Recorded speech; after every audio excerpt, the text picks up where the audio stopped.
Fan Rochester, the sports leader, 95.7 FM and AM 950, The Fan Rochester, an Odyssey sports station. It's time to start the show and talk about the sports we saw. Inside jokes and takes from Danger and Battaglia, Bills and the Sabres and the Ambers. Who gave a microphone to these jerks? Welcome to the sports bar, that's where you are. Welcome to the sports bar, that's where you are. Welcome to the sports bar, that's where you are. With Danger and Battaglia. Oh, very good afternoon to you as we welcome you on into Rochester's only local sports talk show. This is the Sports Bar. Danger and Battaglia, glad you're with us and listening along at 95.7 FM, AM 950, the Fan Rochester, and the free-to-download Odyssey app. You can also stream the show every afternoon on our YouTube or Twitch channel at the Fan Rochester. We stream live every afternoon from 3 until 6. Don't forget to like and subscribe while you're there. I'm Danger. That's Battaglia. I'm looking at the leaderboard here, and there's a lot of names. Like, oh, that's right, the PGA Championship. You can qualify as a club pro, and then I was drawing a blank. It's only been 2 years. 3. No, 2. 2? 2. Yeah. 23. You're right. Yep. Yeah, 2. yeah. It just feels like 3. It does. Probably working with me feels like 20. Michael Block. Michael Block. I couldn't remember. Yeah. Like I had Great. a block on Michael Block. Great final round, great action, great drama. Yeah, the hole in one on what was it? Not 16. What was it? 16? What's the hole that he hit, that he holed out? It was on the back nine. Yeah, fantastic, just unbelievable. Yeah, PGA Championship going on. Not a great first round for Rory. In fact, I think there was one hole with he and both of the guys in his group. They all double bogeyed the same hole. Rory, 3 over for today. Yeah. So, not great. We'll keep you updated on Quail Hollow and what's going on with the PGA Championship. Michael Block 1 over through 7. Look at that. So he has that going. Do we claim him? Oh, yeah, he's one of us. He's one of us, Yeah, yeah. of course. He even looks like he's from the West Side. He'd live in Greece, right? All tan. Yeah. But by the way, before we set the table for the show, I should point out just a little postscript to earlier this week in the Sports Bar. If you listen at the same time every day, then you heard us a couple of days ago at this time. Gene was in a little bit of a panic. No, not a panic at all. It was just like we need to come up with a game plan here. I am not scared by a bug, but I think a bee warrants attention, except it was behind this shade we have. I'm like, well, that's not really going to get out, is it? So then yesterday, well, the bee was buzzing around 2 days ago. Yesterday, the bee's gone. Yeah. Like, okay, is the bee here? And then we're looking around for evidence. Didn't see a dead bee anywhere. What's the update? Dan DeLorean is our bounty hunter, the finest audio in the galaxy. Helps set us up every afternoon here in the Sports Bar. And I came in the studio. I was like, I got a present for you. Plated it on a paper plate. It's there. It's dead, and it's a pretty good sized dead bee that he found on the floor. So my prediction was true. Like that bee ain't gonna survive. He's gonna be under that curtain. He's gonna bang his head against the window a bunch of times. Eventually, he's gonna fall to its death. That's a yellow jacket, right? I don't know the difference. Okay. Well, yellow jacket versus bumblebee versus no, it's not a bumblebee. Hornet. No. What's a hornet? Oh, yeah, that's the thing. I don't know. I like don't know. yellow jacket versus a hornet. I don't know. No One idea. of the same. Yeah. I just know. I'll go as far as to say a bee warrants your attention, but I'm not going to think twice about a bee coming after me or anything like that. Like a bee's not taking me out. But we wanted to pay tribute to our friend from earlier in the week who, as predicted, he gone too soon. We have a moment of silence for the first tragedy here in the Sports Bar. I invite you to bow your heads, give a moment of silence for the Sports Bar B, who's no longer with us. And with that, we're on the Sports Bar. Danger and Battaglia, a fun show for you this afternoon. We've got an NFL schedule to break down. Which we did yesterday. We did. Yeah, we did. That was it. Yeah, it was it. Yep. And thank you to that person. I want to shake their hand.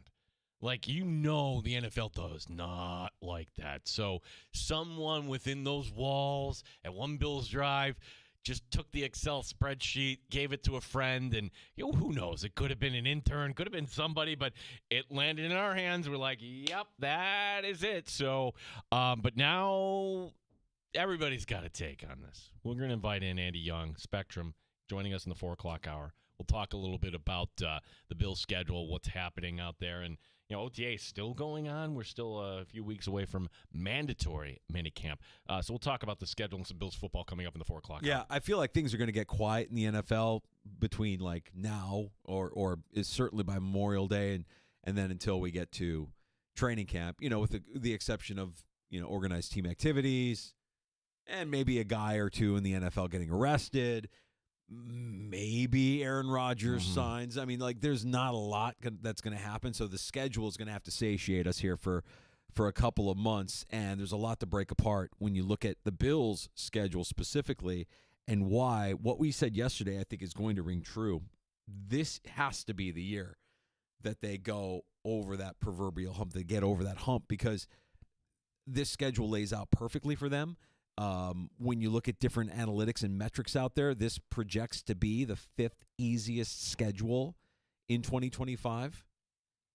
Some of that has to do with, you're playing the Patriots, Jets, and Dolphins twice. However, the one thing I just look at, Danger, is you don't have a gauntlet. Where's the gauntlet here? Last year it was 3 games against teams that made the postseason in the AFC all in a row.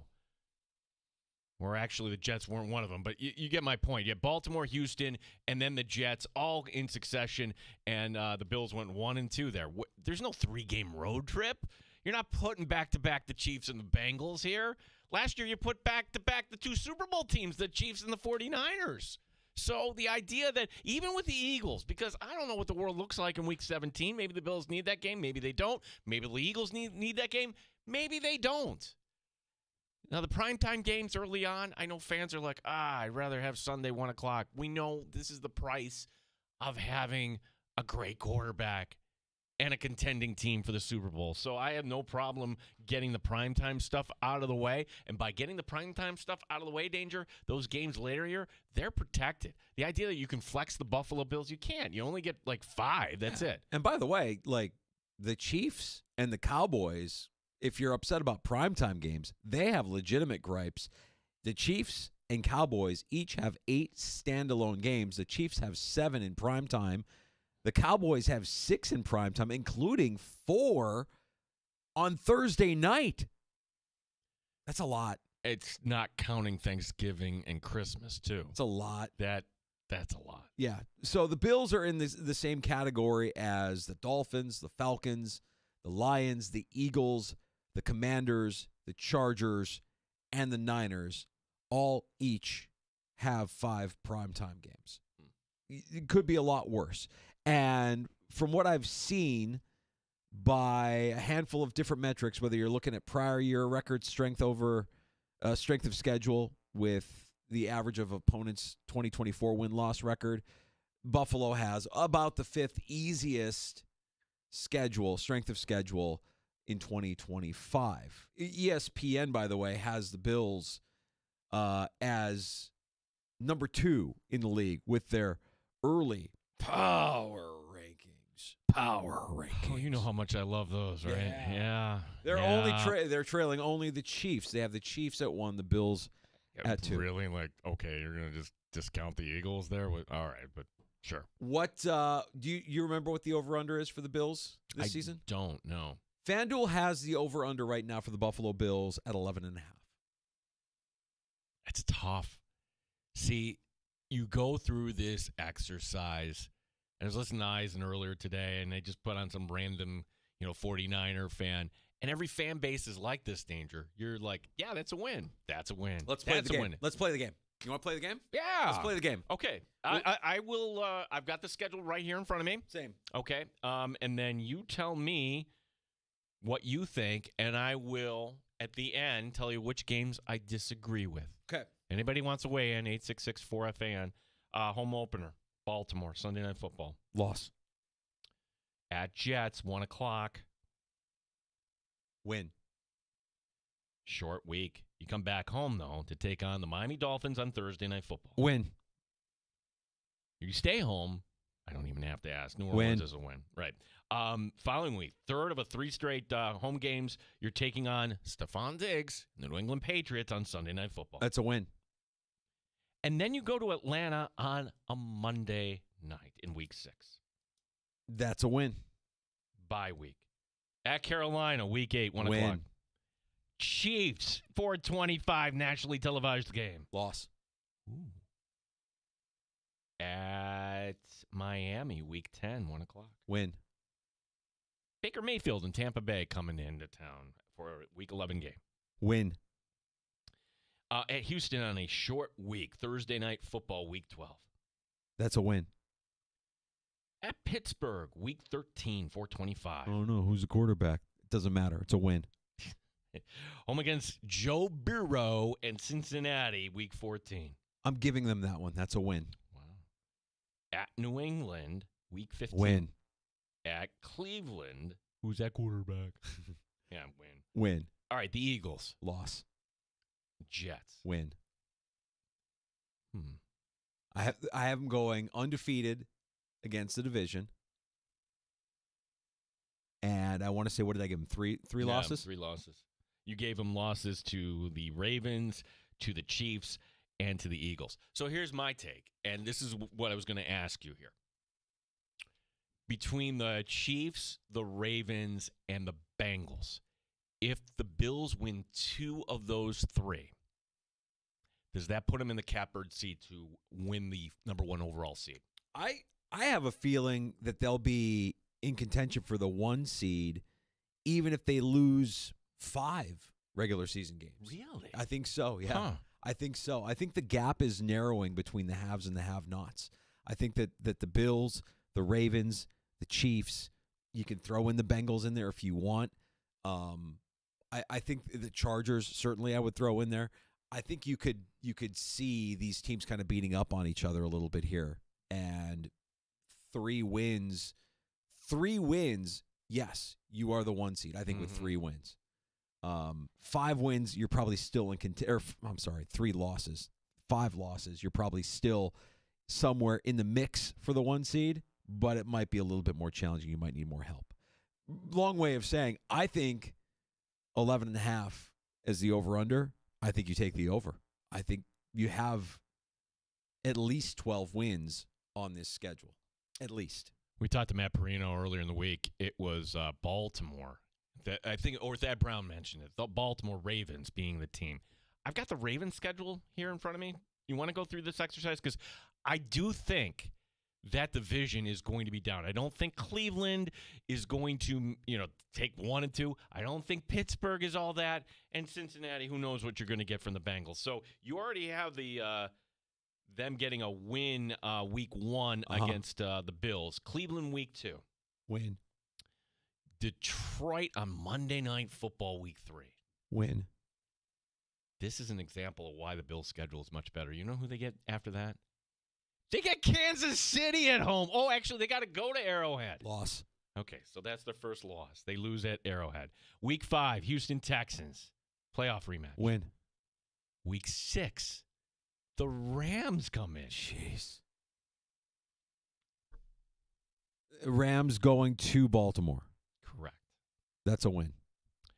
Week 7, like Buffalo, the bye. Week 8, back home to take on the Chicago Bears. I mean, they're going to lose to the Bears. That's obvious. All right. No, I'm kidding. That's a win for the Ravens. Okay. No, don't worry. I got a lot of Bears thoughts in my mind today. Okay, now a road trip for the Ravens coming up at Miami. That's Thursday Night Football, by the way. It feels like it should be a win, but I'm going to give that one to Miami. All right.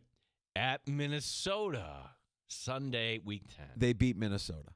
At Cleveland, wow, 3 straight road games. That's one that they're going to lose. They're going to lose some of these division games. They're gonna lose to Cleveland in week 11. They lose to the Browns. I feel like they lose to the Browns every year at least once. Back home to take on the Jets. Win. Still at home to take on the Bengals week 13. Loss. You've got the Steelers the following week. This is weird. They're 3 straight road, 3 straight home. And then you have Steelers twice down the stretch, it looks like, yeah? Well, you go Bengals, Steelers, Bengals. Oh. This is like... So you have Week 13, a loss at home for Cincinnati. Week 14, at home against Pittsburgh. They beat Pittsburgh at home. Then they go to Cincinnati Week 15. They beat Cincinnati in the jungle. Week 16, at home against New England. That's a win. Week 17, time to be determined, but the place is Lambeau Field to take on the Packers. They should win that game. Week 18 at Pittsburgh. Loss. Okay, so you've got them with 5 losses. But, again, like you want to talk about gauntlets. If you're a Raven fan, you're like, wait a second, Buffalo got that, and we've got to face Detroit, Kansas City, Houston, the Rams. Closest thing I think the Bills' schedule has to a gauntlet starts with the Kansas City game in Week 9. I mean, and that's it's a stretch. It's mild, I think. The Chiefs, the tougher opponent there, the toughest opponent there, but you go Chiefs, Dolphins, Bucks, Texans, Steelers with a Thursday night game in Houston and then at Pittsburgh before you have to host Cincinnati. So that stretch from week 9, 10, 11, 12, 13, 9 through 14, that 5-week stretch to me feels like the hardest part of the schedule for the Buffalo Bills. Call me crazy, but I think 5 and 6, that's a spot where you could get tripped up knowing, okay, both these games are in prime time. New England, hey, how many times did we say, oh, New England's the measuring stick? Now they're doing that to us. So you got Sunday Night Football, New England, but then you go to Atlanta. The league believes in Atlanta here, Danger, the number of prime time games they got. And if they come out of the gate and they have this fun offense, or maybe they're the same old Falcons. I don't know.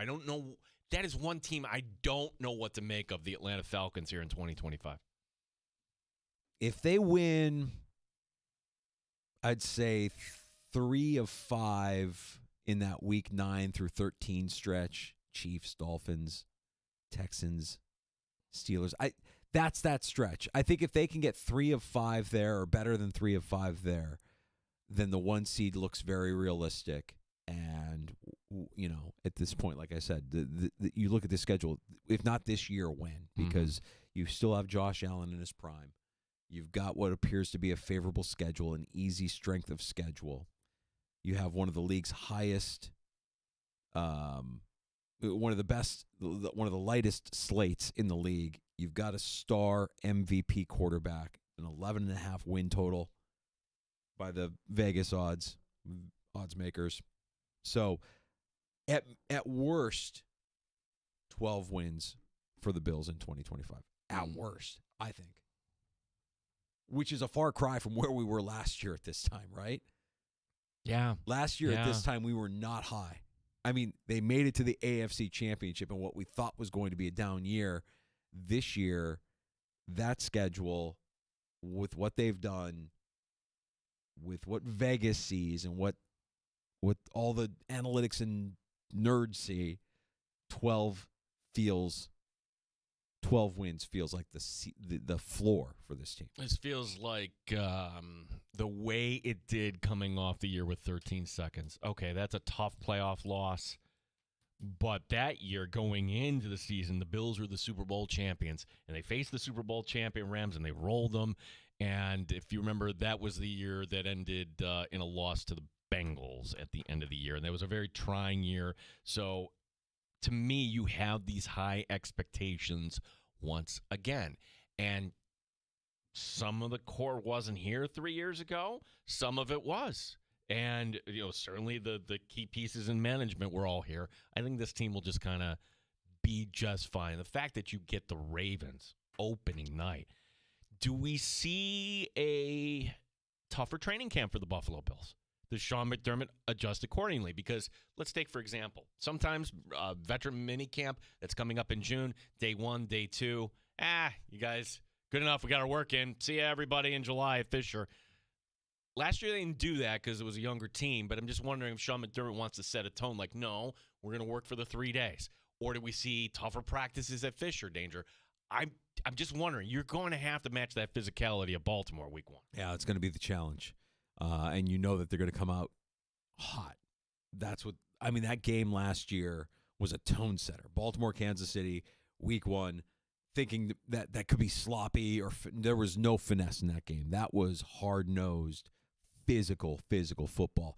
And the rough part for the Bills is you're getting Derrick Henry week 1, a fresh Derrick Henry. You're getting Lamar Jackson week 1, a fresh Lamar Jackson. No injuries, no bumps or bruises. No, the body is just barely calloused from the preseason and from training camp. So the timing of that is unfortunate. I don't feel great about that week 1. But if it doesn't go the Bills' way week 1, no chance anybody should be panicking or overreacting to a bad loss. If it is indeed a bad loss. You kind of have to read up on Lamar Jackson too, because to use kind of a baseball analogy, if you're too hyped up, if you're a major league pitcher and you start overthrowing, you're going to be high, you're going to be wild, you're not going to be in composure. That's got to stick with Lamar Jackson being a competitor. That not only did you lose that game in Buffalo last year, but you lost the MVP. Yeah, and I'm sure in his mind, hey, look at my stats, they were better. I don't want to revisit that. There will be people that will be. Oh, we'll have plenty of time for that as we get closer to September. I think that Lamar early in the season is exquisite. I think as the season gets going, the later the season gets, the colder the season gets, the more you see Lamar kind of fade down the stretch. It feels like that's how his career has gone most years. He'll put up unbelievable numbers through most of the season, and then when you start to get into November, December, January, certainly just doesn't look like the same player.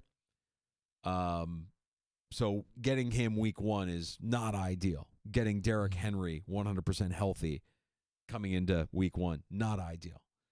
But that's the hand that they were dealt, and if that's the hardest part of your schedule week 1, you can rebound nicely with a lot of easier opponents heading into your bye week in week 7. And it was because it was driving me nuts. I'm glad that we got some clarity on Thanksgiving, because for whatever reason I thought that they had announced the primetime Thanksgiving game. They had announced, we'd found out yesterday at this time about the Cowboys opponent and the Chiefs, and that was going to set a record, and the Packers are going to be in Detroit for the early game on Thanksgiving. It'll be Bengals and Ravens on Thanksgiving for that primetime game, by the way. Did you watch? So did I watch the unveil? No. I was watching Knicks Celtics last night while listening to Don and Andrew. I was like, oh. Oh, yeah, you had your setup. You had your setup. Tough one for the Amerks. I mean, look, you know that this is a team that can hang with Laval. And Laval's a good team. The margin for error is just so thin between these two teams. And at this time of year, you can't give up anything. And the Amerks, back and forth, chances to win, taking leads, giving up leads, and it ends up being Laval taking game 1 last night. Yeah. Tomorrow, we'll be at the arena. Broadcasting live, starting at 3, rolling until 7 o'clock. Special guests joining us throughout the course of the afternoon, almost like an extended pregame for your weekend and the Friday night Game 2 matchup between Laval and the Amerks. It's going to be great. We're going to have our setup to where we were last year, and even if you can't make it out, all the guests we're going to have, I put in for Mr. Pagula. Extended the invite. Yeah, you did. It wasn't a no. It was a not even. Terry, can you join us in the sports bar on Friday? Did you text him? Oh, I'm sorry. He doesn't text. He doesn't. No, it doesn't text. He has his flip yeah. phone. But somebody does that for him. The whole Sabre brass was up in the box last night. The Blue Cross Arena, you can't hide there. That's one where you're there, and so.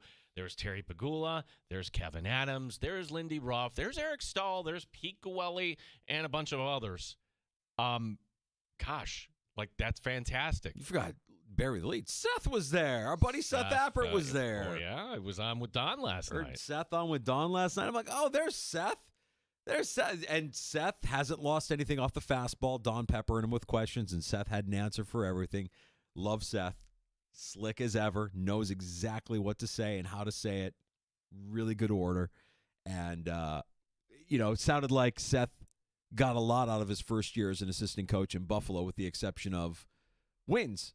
Just need more wins. Need more wins within the organization. But he's kind of dialed into those prospects, not just in Rochester, but also in Buffalo. And it was good hearing him last night on the broadcast with Don. Tomorrow on the broadcast, we will be speaking with Don Stevens, the aforementioned, Andrew Mossbrooks, the two guys you hear calling the games here on the Fan Rochester, and assistant coach of the Amherst, Nathan Pache, our buddy, stops by tomorrow afternoon as well. Got to keep the tradition alive. We don't want to talk to Coach Leo on a game day, but we'll talk to the assistants. We'll get the real scoop. Yeah. We'll certainly talk some Amherst hockey here. If you want to join us, 866-4FAN. Next, Danger, when your team is the subject, it's not the subject, but it's certainly the juicy one people are going to be talking about in a new Seth Wickersham piece. Oh, you want to bring this up? Okay, I'm ready to talk about it. Are you in denial, dude? I'm ready to talk about it. Okay. I'm not in. Am I in denial? No, I'm ready to talk about it. Seth Wickersham showed up in Buffalo during the Whaley era. I'm like, oh no, this is a bad thing. But luckily that didn't happen. Yeah. But here's Wickersham and the Chicago Bears. Yeah. No, this Caleb Williams Bears story caught a lot of fire this afternoon. We could dive into that, sure. And listen, before we break up today, I want to also dive into your brain a little bit because I did look at the Week 1 schedule. Yes. And I have some thoughts. I'm Okay. not gonna try and steal your thunder, but I'm gonna steal your thunder in May so that you can have it again when we get to Week 1. You're gonna make the pick this year. I'm gonna- You're overruling me. No, on I'm this. going to tell you who you're going to pick. I already know who you're going to pick. I'll tell you who Gene's going to pick for Week 1 in Survivor Football coming up as well. We have time for your calls this afternoon. You can join us anytime. The Good Smoke Barbecue and Pub Wingman line is open at 866-4FAN. Award-winning barbecue from Good Smoke Barbecue and Pub at 135 West Commercial Street in East Rochester. GoodSmokeBBQ.com.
update. Your first round leaderboard, PGA Championship, Quail Hollow, Ryan Gerard, 5 under 66 with a one-shot lead.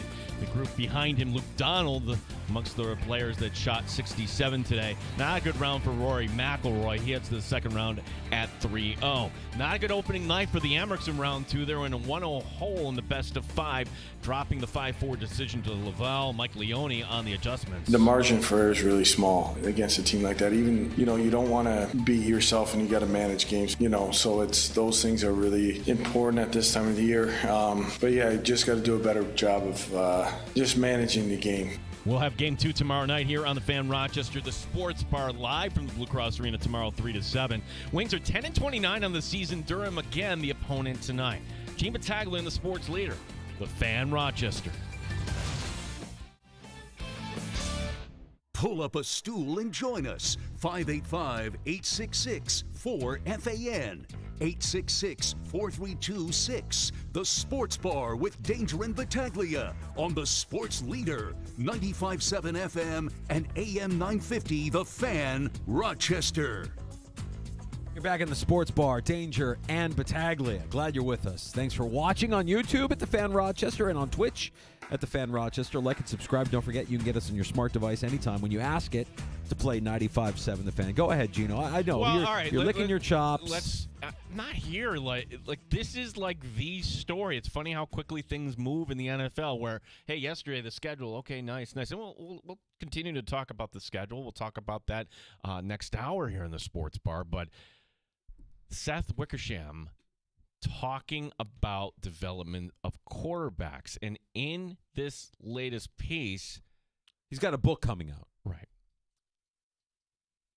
They tried to figure out a way, they being the group of Caleb Williams, or should I just say his dad? Did you know, let's start here. Did you know his father was overbearing to the point where he was like Arch Manning, like, no, I don't want you to go to Chicago. I don't know if I really know or care about the relationship Caleb Williams has with his father. I hear him talk about his mother, and I know he's close to his mother. I know he's close to his girlfriend.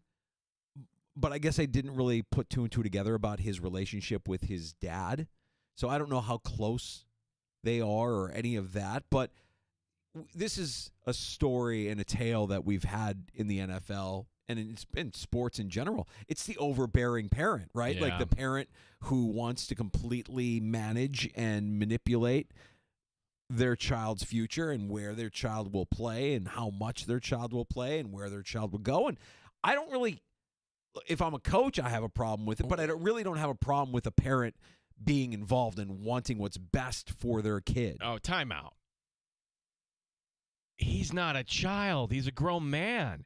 You're a quarterback. You're a leader of men. And mommy and daddy, mommy spoon-feeding It starts when you're a kid. It starts when you're a kid. At some point, you got to peel off. Well, I think that's the end result of this story, is that at some point he did peel off, right? At some point he made his own decision as a man. But the story, as the story goes in the Wickersham piece, the book is American Kings, a biography of the quarterback. Okay. And then in here is like the juicy stuff that we're talking. The quote, I don't want my son playing for the Bears. Williams, being the father, told several agents. it's where quarterbacks go to die. But yeah, quarterbacks go to die. Yeah. The rookie cap is unconstitutional. It's the worst piece of S I've ever read. It's the worst in sports history. Yeah, if you felt that strongly, Danger, and they lay this out that, well, to circumvent this, he could have signed with the United Football League. He was looking into all of the options. Yeah. He was talking to lawyers. He talked to Archie Manning. He wanted to know what Manning did to kind of make sure that Eli ended up where he wanted him to go.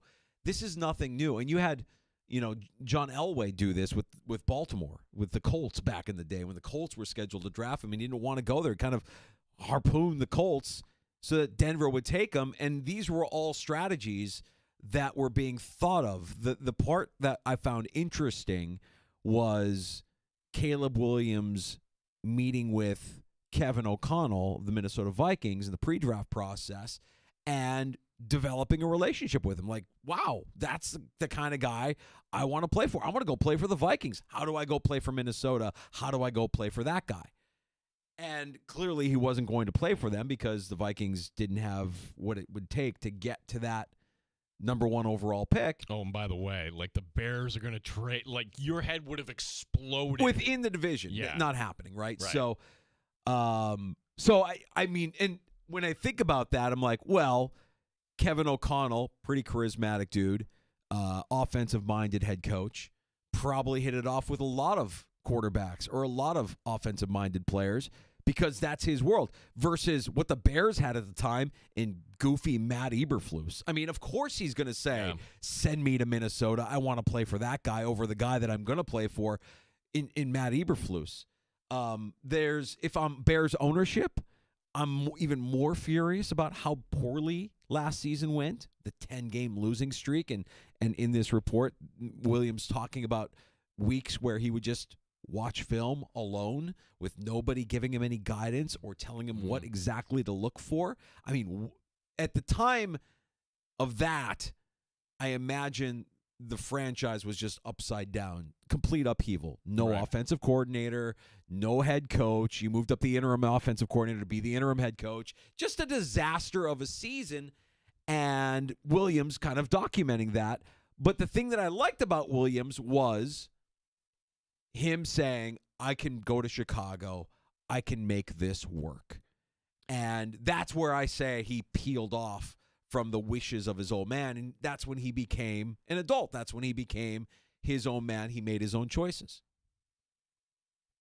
Or was he just not willing to stand in there and take the fire? I think a lot of level-headed Bears fans like yourself had it gone in a different direction. Follow me here, because never got to this point where you brought up the Elway example, and this is going way back. I understand that a lot of people weren't even around for this. John Elway, Hall of Fame quarterback, and it's the Baltimore Colts who at that point were the joke of the league, didn't pay anybody, and you didn't have free agency. You didn't have any of that. And John Elway had another option. He could play for the Yankees. In fact, he did. He played for the Class A team. He's a great baseball player. Okay, you don't like this? I'm going to go play baseball. And so he had at least that leverage. Now, bringing it back to you and level-headed Bears fans, why wasn't there some sort of public, hey, you know what? You draft us, we're not going to go to Chicago. It never got to that point. No, but there were these reports that we're hearing from Wickersham today are not foreign to me. I mean, we heard this before he got drafted by the Bears. This was the conversation until the Bears met with Williams and basically made it clear, hey, no matter what, we're taking you. And no matter what, we're going to build it around you. If I take away anything from this, a guy that I've been critical of and a guy that I'm not even sure what his future is because I don't think he has an extension beyond this year, I have more respect now for Ryan Poles after seeing this from Wickersham today than I did before.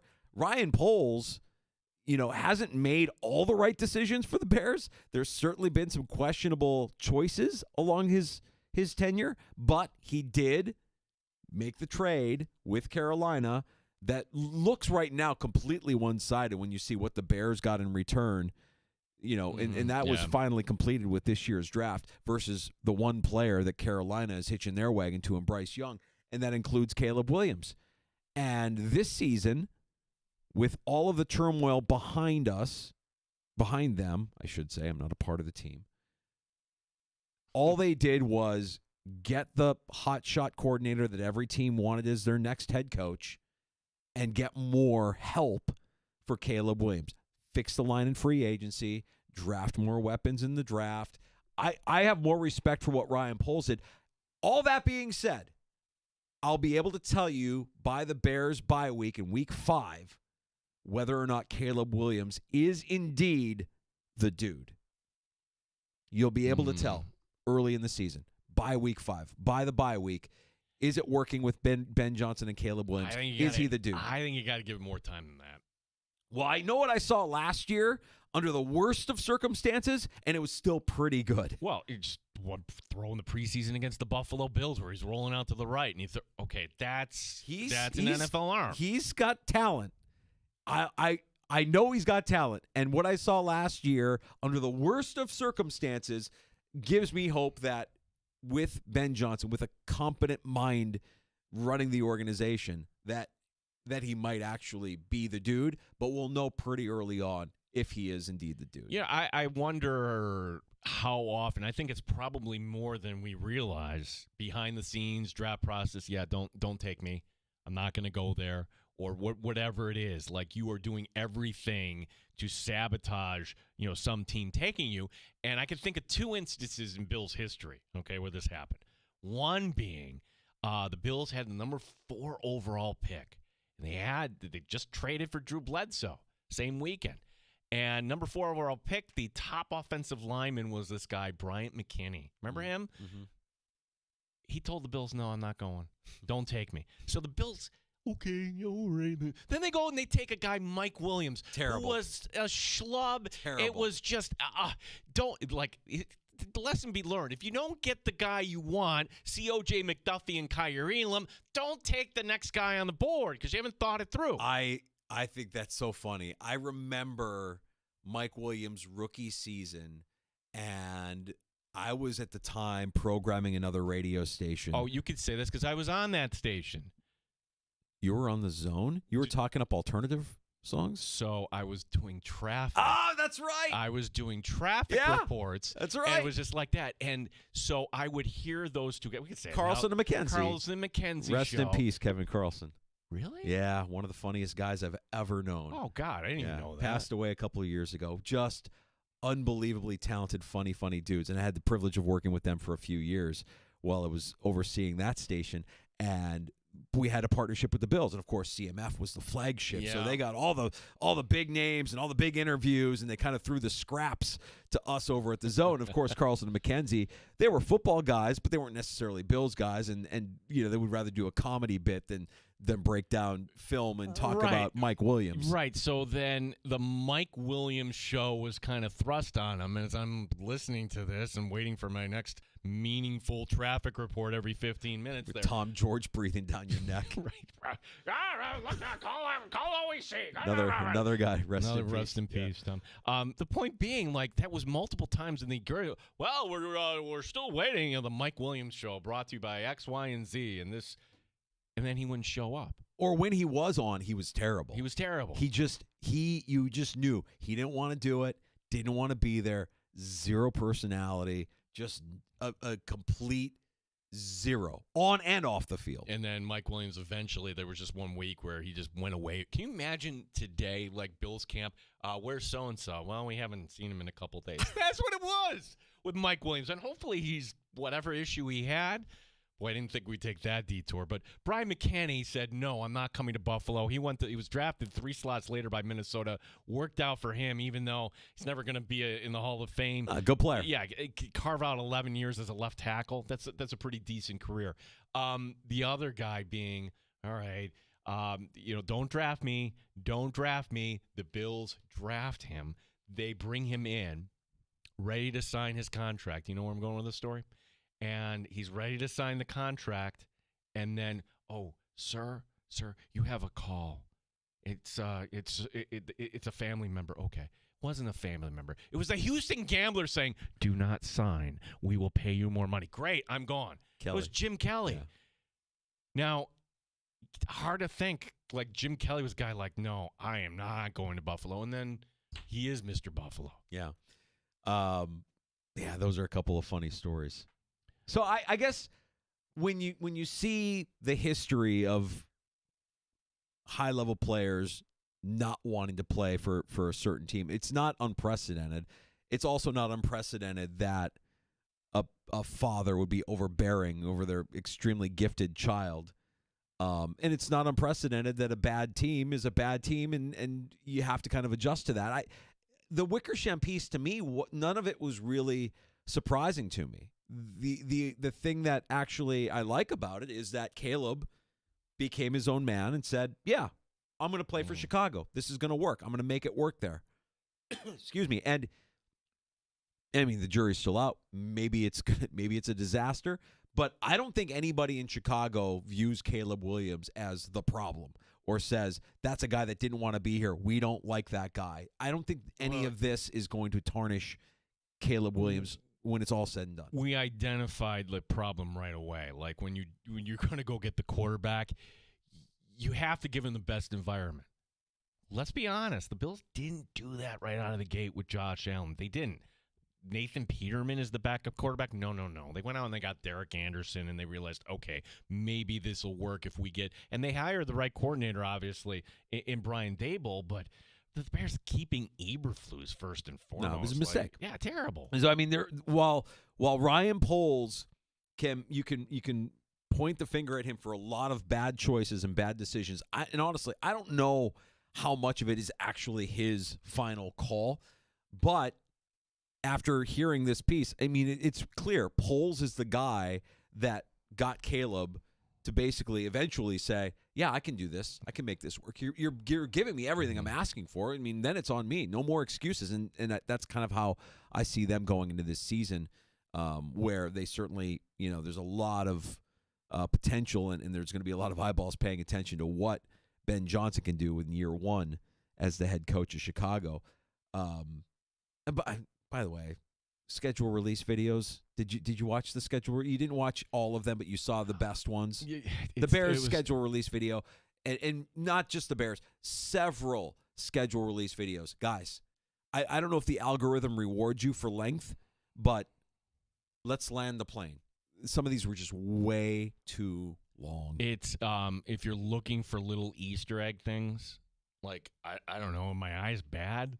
Like, I'm watching the Chargers thing, and I'm like, no, this is... best one was best Easter egg was in the Chargers Minecraft video. Yes. Jordan Schultz and Ian Rappaport slapping each other around.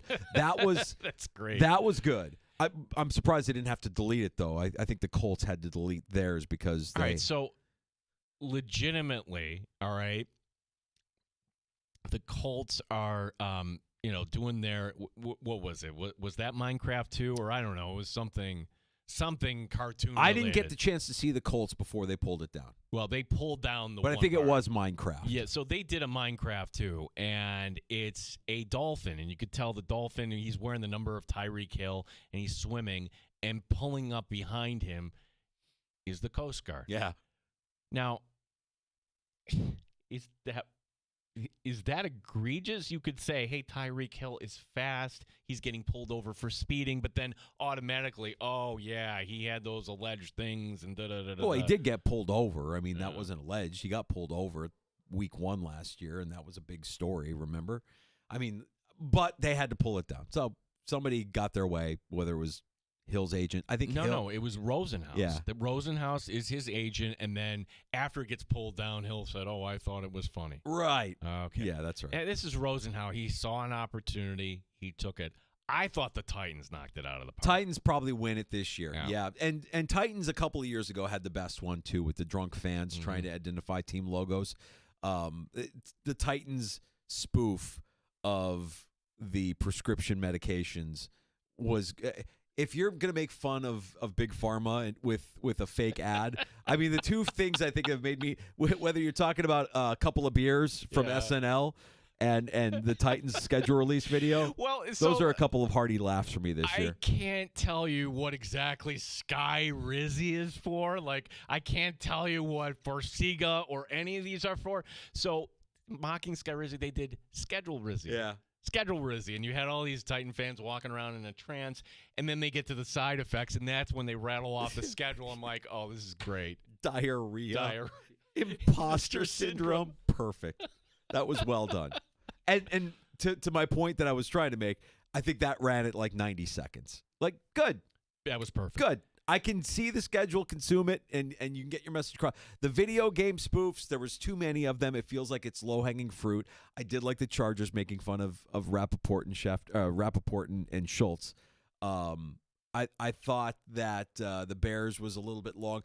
The one that I know you probably enjoyed was the Ravens because it's that show that you watch. That show being critically acclaimed and will win many Emmys. That would be Severance. And your daughter likes it too, and so does your mother-in-law and a lot of people. My daughter watches Severance? Yeah. Oh, that's the show she's watching with my mother-in-law. Yeah. I don't know if she likes it. She doesn't talk about it as much. Well, it's done for the season. It's a lot, right? It's just a lot, I think, for her. I think she just views it as like, dude, it's dark. It really, but yeah, bring it on. I haven't finished it yet. Like, I got to work, and then, can you do that? Yeah, so that's on my viewing list tonight. Who can make it through all 32? Congrats to the Buffalo Bills. Another C-plus effort. Like, the Bills always kind of go for something that, all right, again, danger, it's not too long, but it was just kind of a one joke kind of thing. Yeah. Yeah, I thought it was fine. Iverson did his part. That was fun. Didn't endorse the Bills, but endorsed Josh Allen. Mm-hmm. It's another bit of evidence to me. It's like, oh my God, what is this team if not for Josh Allen? Like, what? You wouldn't be getting like the coolest guy, beginning of the 2000s, right? It was AI, it was Allen Iverson, and now when you say AI, it means a totally different thing. So good on the Bills for coming up with the joke, but then that's it. And then Allen Iverson holds up the schedule and wouldn't endorse the Bills. Wouldn't endorse the Bills. Didn't say go Bills. Even though Brandon Beane was trying to prompt him to say go Bills, instead gives him go Josh Allen. We're talking about practice, man. We didn't get that either. Like maybe that was something that was negotiated out of the deal. Like we had a joke written for him to talk about practice, but he didn't want to do that joke. We had Brandon Beane. Did we ask him this summer? Like, did you really act there with Iverson, or was that kind of piecemeal together? Yeah. Kind of hard to tell. We're talking about practice, man. Yeah, it was cool. They did a good job. Also, Josh Allen sporting the golfer's tan. Did you notice how white that dude's feet were? He's playing basketball barefoot, almost by design. Like, let me show you how much golf I've been playing. Look at how white my feet are. Get AI to do it. We're going to take a break, come back. Is it too soon? Too soon for? Week 1? Oh, I looked at the week 1 lines, Gino. I'm in your kitchen, and I'm going to tell you who Gene Battaglia is going to pick week 1 for Survive in Advance. Not to spoil anything, it's the middle of May. We have until the end of August, early September to do this. But right now, as it stands, the pick is clear. So you are saying you know what I'm going to pick, but we'll find out if you're going to validate it. First of all, we got to find out if you actually are going to get it right, who I'm saying right now, who I'd be leaning toward, but then we're going to go for the blessing of the ring of Mike Danger on this? I'm going to do my best Gene Battaglia impersonation next in the sports bar with Danger and Battaglia. Andy Young from Spectrum is going to join us as well. We'll break down that Bills schedule. That's coming up next in the 4 o'clock hour on The Fan.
95.7 FM and AM 950. The Fan, Rochester.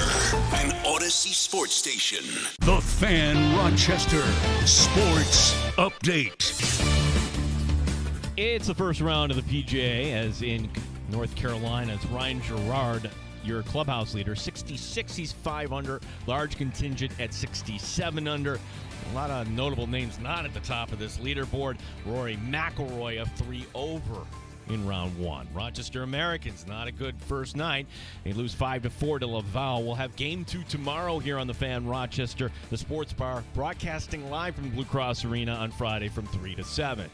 NFL schedule's out. Chris Brown has some thoughts. I think it sets up very favorably for Buffalo in terms of how the schedule is laid out. I was most pleased to see that the 3 toughest games on their schedule, which I think we would all agree are Kansas City, Baltimore, and Philadelphia, are spread out as far as you possibly could spread them. Gene Battaglin, the sports leader, the Fan Rochester.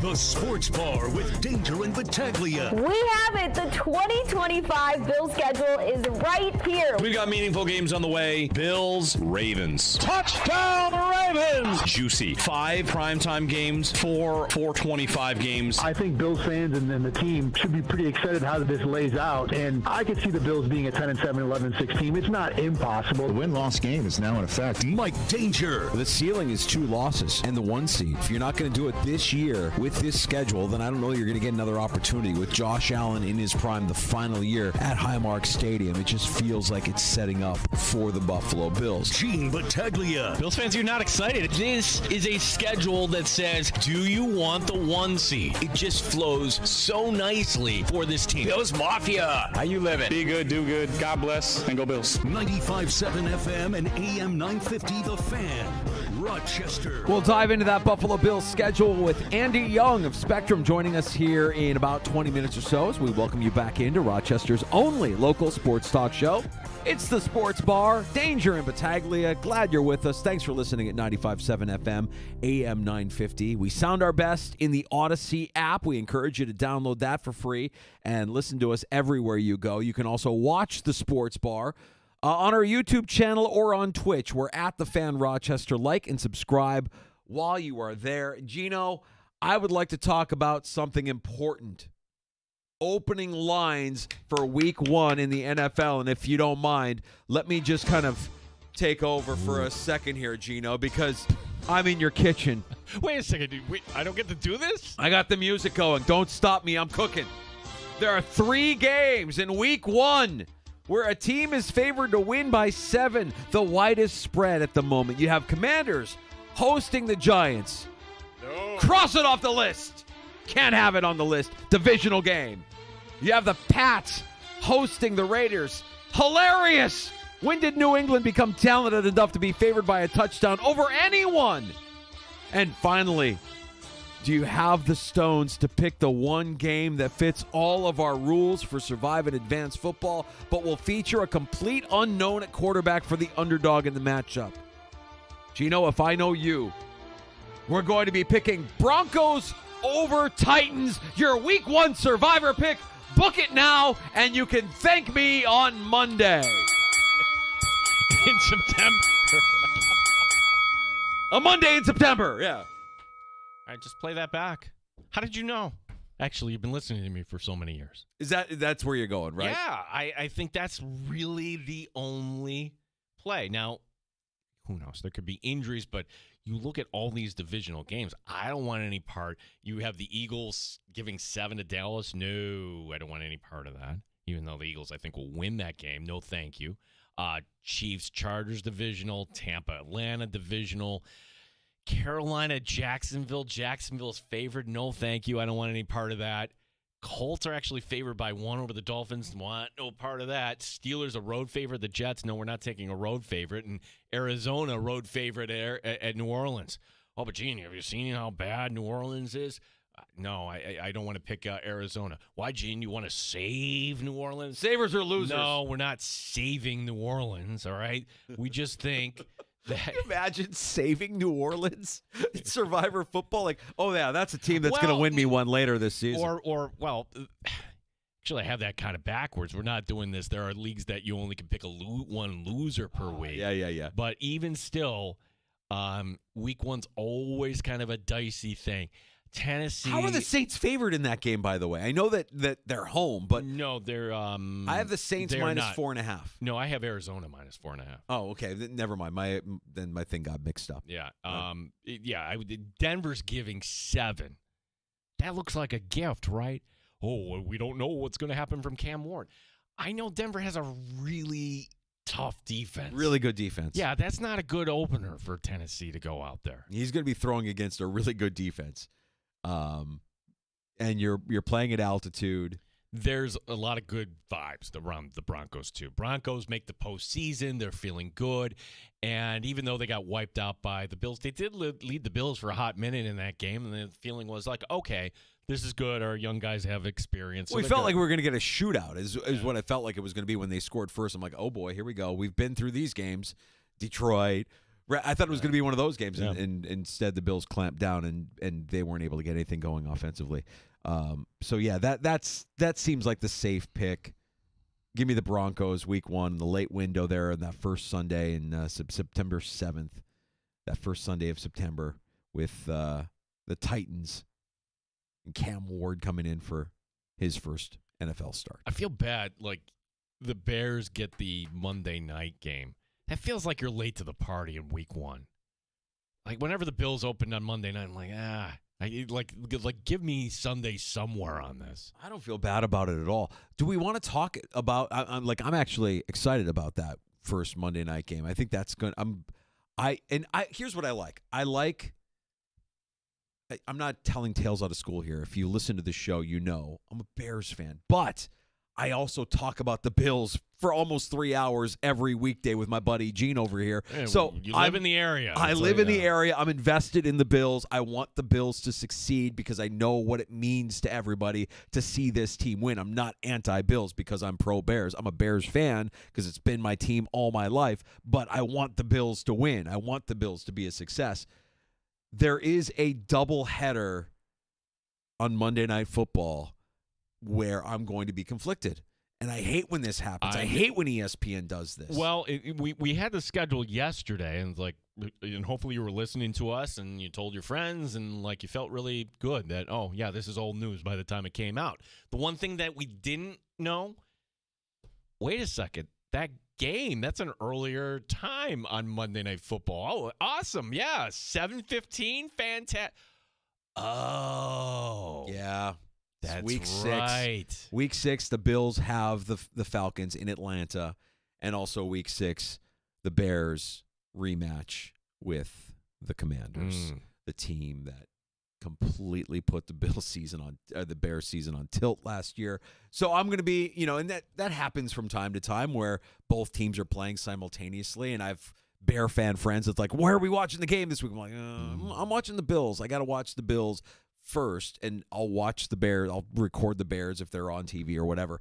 But the doubleheader, and there's a couple of instances with the Monday night doubleheader this year where they do it, I think, the right way with the early game and then the West Coast game. But then you still have these instances of the overlapping doubleheader on Monday Night Football, which is dumb. Yeah, it's I hear you on the overlapping doubleheader, and I do like if you're going to do a doubleheader, do it 7 and 10. Give me a West Coast game, but we know the numbers aren't as good. Hey, I've got to work on Tuesday morning, so do a lot of people. Do I want to stay up past midnight to watch that Charger-Raider game? Do you want to? Probably not. Will you? Yeah, yes. Most likely you will. This is why we are sleep-deprived dads of the East Coast. We will be in that mode for sure. I think that's the way to do it. I still don't understand why we do the overlapping Monday night game, but we'll have it a week 6. Think about it this way. You don't overlap on a Sunday. I've always wondered, why don't they have noon kickoff, 2 Eastern kickoff? Like you could do this if you were a red zone and always having a game come down to the wire, but it's either 1 o'clock window or 4:25 or that late window. If we really don't care about that game, we'll get it going at 4:05. That's why I don't want to wish that into existence. Like that 3:30 to 4:15 on a Sunday. You love that window. Well, who doesn't? That's the window. That is the window. Like, okay, give me this, give me that. Yeah, I'm trying to pull up the schedule here so I can tell you exactly which doubleheaders we have on Monday Night Football that overlap. That Week 6 one, though, is the one that as soon as I saw it, I'm like, oh, that's a bummer. The Bills, by the way, don't have the most primetime games. 5 primetime games. Chiefs have the most primetime games. Cowboys right there with standalone games as well. I've got it here, Danger. Tell me. So Monday Night Football, we'll just go over the Monday night schedule. We got Vikings, Bears, September 8th. Then we start September 15th, Bucs at Texans. Actually, that's not bad, right? And then you get the Chargers, Raiders. True doubleheader, 10 o'clock Eastern time. September 22nd. Whoa. Lions, Ravens on Monday night. Thank you. Like that. Now we get a doubleheader. The overlapping, yep. Yeah, Jets and Dolphins at 7:15. Bengals and Broncos at 8:15. Now remember, Jets and Dolphins, by going earlier, because you have that local window in television, that's not going to be the ABC game. That'll be the ESPN game. Bengals Broncos will get the Joe Buck and Troy Aikman treatment. Chiefs at Jaguars, October 6th. Boring. October 13th, overlap with the Bills and Falcons at 7:15. So Bills and Falcons on ESPN. Again, not getting the Joe Buck treatment. Bears and Commanders do at 8:15. Another overlap, October 20th. Bucks and Lions. True doubleheader on this one.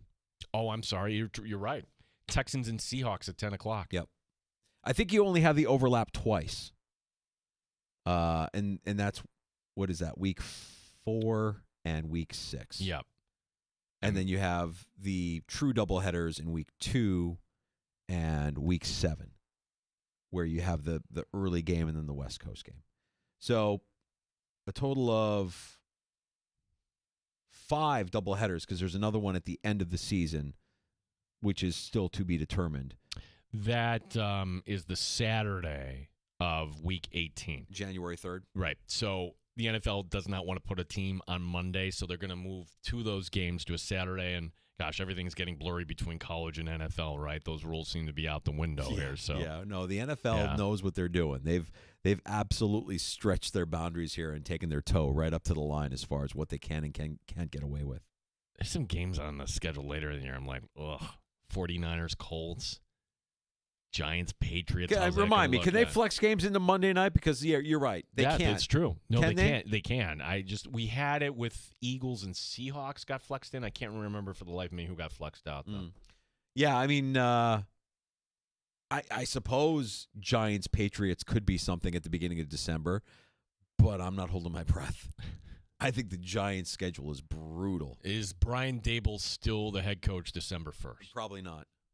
That's a 50-50 proposition. I'm saying it's more like 70-30. He's not. Based on their schedule and how it plays out early for them, I think it's going to be real tough for the Giants to be, for those guys to keep their job. Gabe Davis visiting with the Giants, too, by the way. Had a nice little dinner with Joe Shane. We'll see if St. Gabriel ends up landing with his former offensive coordinator in Buffalo, Brian Daboll.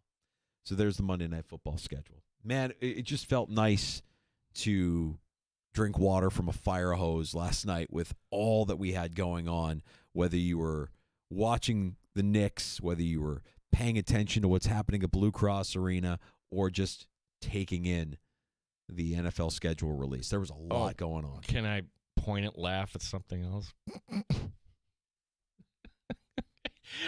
Never change, Leafs. Never, ever change. About that. Yeah. Didn't show up. 6-0, 6-1 when it was all said and done. But I mean, really, the last goal, garbage goal. But yeah, not a good night for your boy. I mean, I'm waiting for people to tell me how wrong I am, or shame on me, or like, when will I learn? You know what? When will I learn? But I'll say this, because I'm critical of guys in the NBA who don't appear to have that killer instinct. Giannis is the guy that I most often will target. Even though he won a championship, I just don't view him as a killer. We talked about this yesterday. Where might he land? I think history might repeat itself with Golden State. The idea that the owner and Giannis met during the All-Star break, and all right, it seems like the skid is a little greased there. That's a landing spot because, well, he's not the alpha there. It's Steph Curry, that culture. You're just kind of along for the ride like Kevin Durant was. Yeah. That would work. I want my team to have a killer. And in the NBA, I've never viewed Giannis to be that guy. Steph, absolutely, right? Well, it's no different in the NHL. You need a guy who's going to be a killer. The Panthers have a bunch of them. The Panthers have Barkov, they have Kachuk, they have Bennett. They have a bunch of killers on their team. And for as great of a goal scorer as Austin Matthews is, he's not a killer. For as great of a goal scorer as Nylander is, he's not a killer. Tavares, not a killer. No. You need a killer. They need a killer. I'm not talking about a guy who's physical or a guy that's an enforcer. I'm talking about a guy with the killer instinct that just plays and it finds that next level, that next gear. It's a hard thing to explain, but you know it when you see it. The Panthers right now have killers on their team, and the Leafs have no killers. They need a killer. They don't have one. They haven't had one. And until Austin Matthews is a magnificent goal scorer. Always marvel at how many goals he can score. Not a killer. Not when you need him most. Can't have it. So, hasn't won anything, right? Hasn't won anything. Need a killer. Haven't even made it to the conference finals. They need a killer. There's some killers on the Hurricanes. If it is Carolina, Florida, that to me will be more entertaining than the actual Stanley Cup final. And no one would care. No one would care. Like the NBA is going to completely overshadow because Knicks Celtics against Indiana. Note, I didn't rule Boston out yet. Here, danger. I get it. I still think the Knicks are going to win that series. I think it'll be fun. 6-game, nobody picked the Knicks at all and win it in 6. Yeah, that will be fun. But the Leafs were a joke last night. Absolute joke. And all I could think to myself is, I can't wait for people to tell me I told you so or what was I thinking. Tell me, people don't care when you're right. They only want to tell you when you're wrong. Andy Young, Spectrum Sports, going to join us next. Break down the Buffalo Bills schedule game by game. Talk about how it all lays out. Appreciate Andy stopping by. We will get into the Buffalo Bills next on The Fan Rochester.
Update. Not a lot of recognizable names at your leaderboard here, the PGA Championship. Your leader, Ryan Gerard, he's at 66, a 5 under.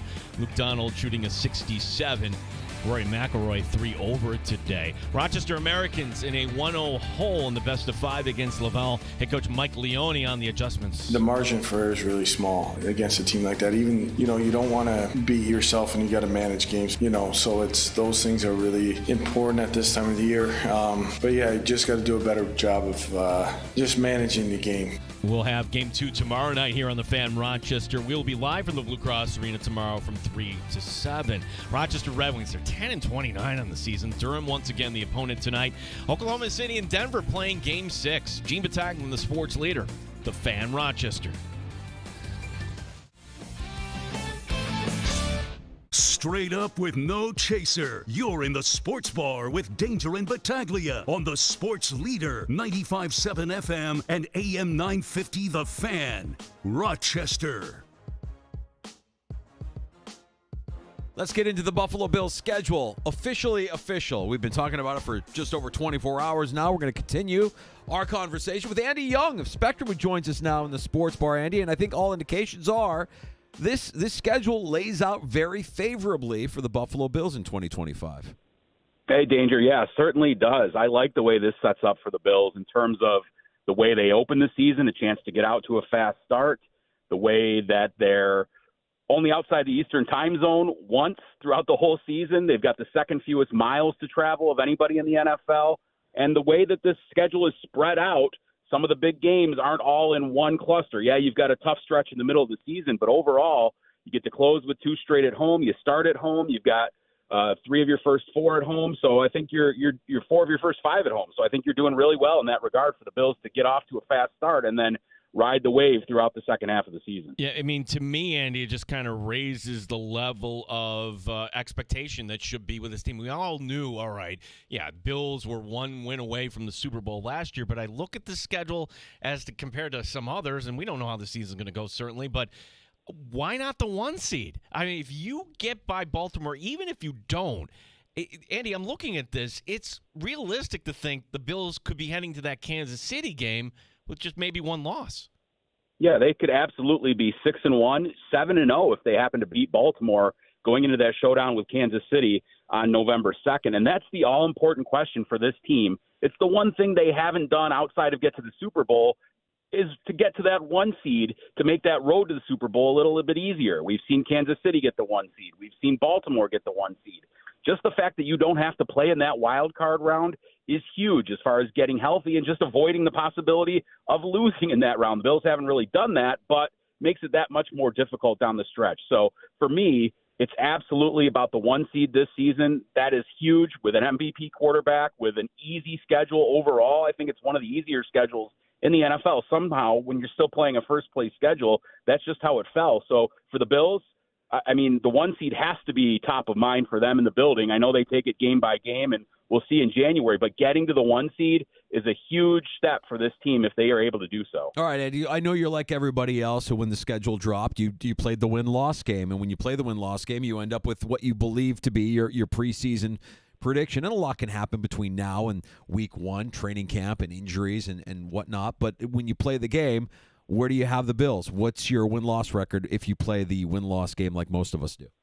Yeah, I usually typically go conservative. If you think last year I had them finishing second in the AFC East and being a wild card team, so that was way off, and I had the Jets winning the division last year. That certainly didn't happen. So this season, I've got them sitting at 13-4, just taking a look at the schedule. I've got them losing that opener to Baltimore. I've got them losing a game against Houston. I've got them losing to Cincinnati, and I've got them lusing to Philly. But any of those games could be toss-ups for sure. I mean, I think the Bills are favored in every single game this season. So, I mean, to get to 13-4, 14-3, certainly a possibility. If you can get to 14, 15 wins, that opens up the 1 seed. But I tend to think, they'll lose one they shouldn't somewhere along the way and win one that maybe some people might not expect along the way too. But, I mean, anything less than 13, 14 wins is probably a little bit of a disappointment. Yeah, I don't know if there was a game last year like, oh, shame on you for losing this game, right? Losing in Houston, not shameful. You lost in Baltimore, okay. But in years past, we saw the Bills lose in Jacksonville, or you lost to Mac Jones in New England.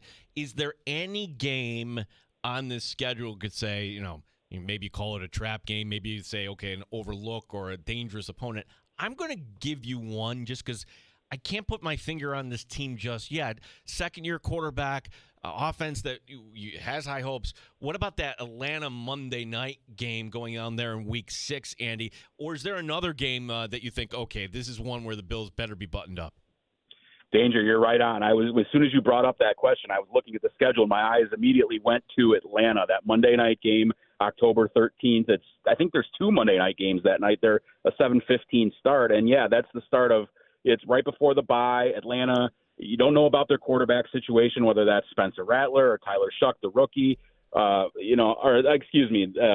Michael Penix Jr. I'm sorry. I'm thinking of the Saints there. But, yeah, I mean, they've got some pieces in Bijan Robinson and Drake London. They've added to their defense. So, a road trip down to Atlanta might not be the easiest thing in the world, and then you're heading into the bye week. I also think it's not out of the realm of possibility to think that New England could be improved and possibly come up and nip them at one point. I don't predict that, but I think, New England's certainly going to be better under Vrabel another year with Drake May and some of the additions they made in the offseason. Andy, what about the rest of the AFC? Is there a theory to be heard that a team with maybe as many as 5 losses could still be in play for the 1 seed because the gaps are kind of narrowing a little bit, and the Kansas City might not be what they were last year. Other teams might be beating each other up within the division in the West and certainly in the North. We know that Baltimore usually loses 1 of 2 to Cleveland by surprise. It just feels like there isn't as wide of a gap between the haves and the have-nots. Yeah, I keep expecting the Chiefs, the way their offense has been the last couple of years, to maybe fall off, and then they somehow end up with 15 wins, right, like they did last season. But I think the Chargers are certainly going to have something to say in that division. I think the Broncos are going to have something to say in that division. So I think the Chiefs' road is a little tougher to get to the 1 seed and maybe not get to that 14, 15 win plateau that they've been able to get to. So I think of all the division guys, Baltimore certainly got a rugged division. I don't have a ton of respect for what's going on down in the AFC South. I think they're usually an afterthought for whatever reason in the whole conference hierarchy. So, yeah, I mean, it's not out of the realm that 12 or 13 could get there, but it seems like one team each year is able to get to that 14, maybe even 15-win plateau. Why not Buffalo, to my mind, this season, given the way the schedule sets up? Andy Young from Spectrum, our guest here in the Sports Bar, talking about this Bills schedule. One thing that I think we were all kind of speculating, we were off the mark there, like, okay, the Bills, whether it's Thanksgiving night or Christmas Day, maybe the Black Friday game, maybe that standalone game that's going to be on Peacock. They didn't get tapped for any of this, Andy. And you talk to other media people, like they're really happy about it. What's kind of the sense here? Because it seems to me that I'm not bothered myself by this whatsoever, that Christmas isn't going to be tied up by Buffalo Bills football. Yeah, I was wrong about that, too. I had heard some whispers that they were going to be tapped for a Christmas Day game in lieu of having to play on Thanksgiving or Black Friday or even having to travel overseas. We heard a lot about them perhaps being an international game against the Steelers in Dublin. That didn't play out either. So it is surprising to have a team that is often plucked for those kinds of matchups to be on the primetime slate in the big stage when everybody's sitting on their couch watching after either opening presents or having dinner, that sort of thing on Thanksgiving. To not have to play on a holiday is awesome for them, I think, because travel weariness will not be an issue. They'll get to spend time with their families. And selfishly, you kind of mentioned it, us media guys who travel on the road or even the guys that, just cover the games in Orchard Park, to not have to go in on Thanksgiving or on Christmas is a pretty nice reward this season, at least. So now next season, I think they'll probably get Thanksgiving, Christmas, New Year's treatment like the Chiefs have and the Cowboys and all these teams. And you'll have a new stadium to show off for all those standalone games as well. And speaking of standalone games, doubt about it. Talking to Andy Young, Spectrum here in the Sports Bar, Danger and Battaglia on the Fan. I wonder about that. I wonder about whether or not the Chiefs become weary. And if you view them as the Bills' primary competitor to get over that hump to get to the Super Bowl this year, the most primetime games, they have 8 standalone games, 7 in primetime. They're in Brazil. They're on Christmas. They're on Thanksgiving. I mean, this is another reason why this schedule just is so favorable for the Buffalo Bills in 2025. Yeah, I keep expecting the Chiefs to have a little bit of a fall off just because they've been so good for so long. And that doesn't mean that they're going to be out of the playoffs, but to just do what they've done over and over again, the amount of games that they've played, to go to as many Super Bowls as they've gone to, the extra miles they've put on the tires. You know, Travis Kelce's getting up there in age. Mahomes is still in his prime. I mean, how long is Andy Reid, you know, a spry young gentleman, right? And some of these other guys, Chris Jones, and the cast of characters that they have. And, yeah, this is a rugged schedule for them. They're all over the place. They're on all the holidays. They travel overseas. So, I mean, that certainly could play a factor in how this all goes for them, and as it relates to the Bills. And I think Baltimore is right in that class too. And then, you know, you think about Cincinnati and different teams like that who might sneak up as well. Andy, I think that opener is going to be so tasty, right? And if you're just looking at it through the Baltimore lens, how you lost the game, but you're thinking, man, we kind of gave him that with the turnovers, with the drop 2-point conversion. There were things in that game that Baltimore left on the table. And knowing how John Harbaugh treats the preseason, will go out there and try to win and try to get his team calloused. Do you think Sean McDermott's got to adjust a little bit to get his team up even a little bit more physically? Might we see a little tougher training camp for the Buffalo Bills, knowing what's coming up here in week 1? Yeah, no doubt about it. They are tested right out of the gates, and there's so much juice to this matchup, right? Like, we remember back to last season and early in the season when Baltimore just runs roughshod over the Bills and Derrick Henry goes ballistic against them, and they do basically whatever they want and blow the Bills out, which almost never happens in the Sean McDermott, Brandon Beane, Josh Allen era. And then for the playoff game to go as it does, the Bills get up and they build a lead, and it looks like they're rolling, and then Baltimore creeps right back into that game and has a chance to tie. Mark Andrews drops that 2-point conversion, and Baltimore thinks, look, we've got a Super Bowl caliber team too. I mean, to my mind, Baltimore has the best roster in the NFL. I mean, they're just stacked all over the place. Lamar Jackson is fantastic. Henry is still doing what he does and getting paid at 30-plus years old. And, you know, their defense and Zay Flowers, all these guys, Flowers wasn't in that playoff game. He'll be back. So, I mean, the Bills better be ready, locked and loaded for a tough physical matchup and all the hype and talk leading into that opener on Sunday Night Football in Orchard Park. Andy, I want to say the last time we had you on with us, you were driving back from Indianapolis in the NFL Scouting Combine. So some time has passed here, and I'd love to get your thoughts on how you think the Bills did with their draft class here, and whether or not you had any observations from rookie minicamp, which concluded last week. Yeah, absolutely. I really like the Bills draft class. I think it addressed a lot of the things that we all talked about all offseason, which was you need more juice on the defensive line. Obviously, they needed a cornerback, too. I really like Max Hairston.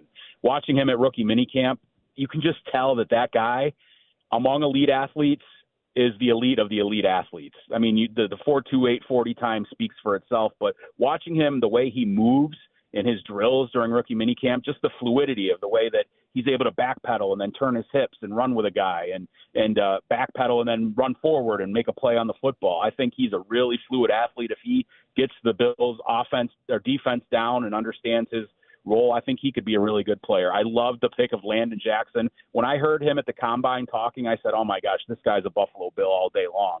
And, for them to go out and get him in the 3rd round, I thought there was a chance they get him in the 2nd round. So to add T.J. Sanders as well and Deion Walker, they've bolstered the spots we knew they needed to. I was a little surprised that wide receiver waited as far as it did to the 7th round, but obviously Brandon Beane, both in his actions and his comments, is pretty satisfactory with the Bills' wide receiver position, that they don't need to go and get a drafted guy early if it's not the right fit, and they don't think that a guy like that falls in that value range. Of course, they get Elijah Moore, which is a nice piece to add to. They're going to go with that same everybody eats mentality again because, look, it worked. Highest scoring team in team history, and Josh Allen the MVP. So until somebody proves them wrong, they think that formula is going to work for them. Everybody eats, which, yeah, it worked. Okay, they had this prolific offense, and part of that was, hey, you had this 3-headed monster. Like, Ray Davis could take a step forward. Certainly Ty Johnson, I think, tremendously underrated. Brings me to the James Cook question, who, set the franchise record in touchdowns and everything. And Andy, I'm going to ask you the question where really I'm sure you don't know the answer, but what possible scenarios do you see this going? Because when we're looking ahead to mandatory minicamp, that's the number one story. Is it not? James Cook? Is he going to be here? And if he is, what's he going to say? What directions do you see this going in? That is absolutely the story as we head into OTAs and mandatory minicamp. Is James Cook in the building? He doesn't have to be there for OTAs, which start in a couple of weeks here, but he does have to be there or he's fined if he doesn't show up to mandatory minicamp there in June. And that's a huge thing. Like, is this a Stephon Diggs situation where he shows up? Does he talk to the media? All those sorts of things. Does he air out his grievances? He's been doing a little bit on social media. So I think, he's pretty firm that he wants to get paid. I don't know that the Bills are willing to pay the amount of money that he's going to want. I don't think the Bills want to give $15 million plus to a running back, and I just think that's the way that they look at things.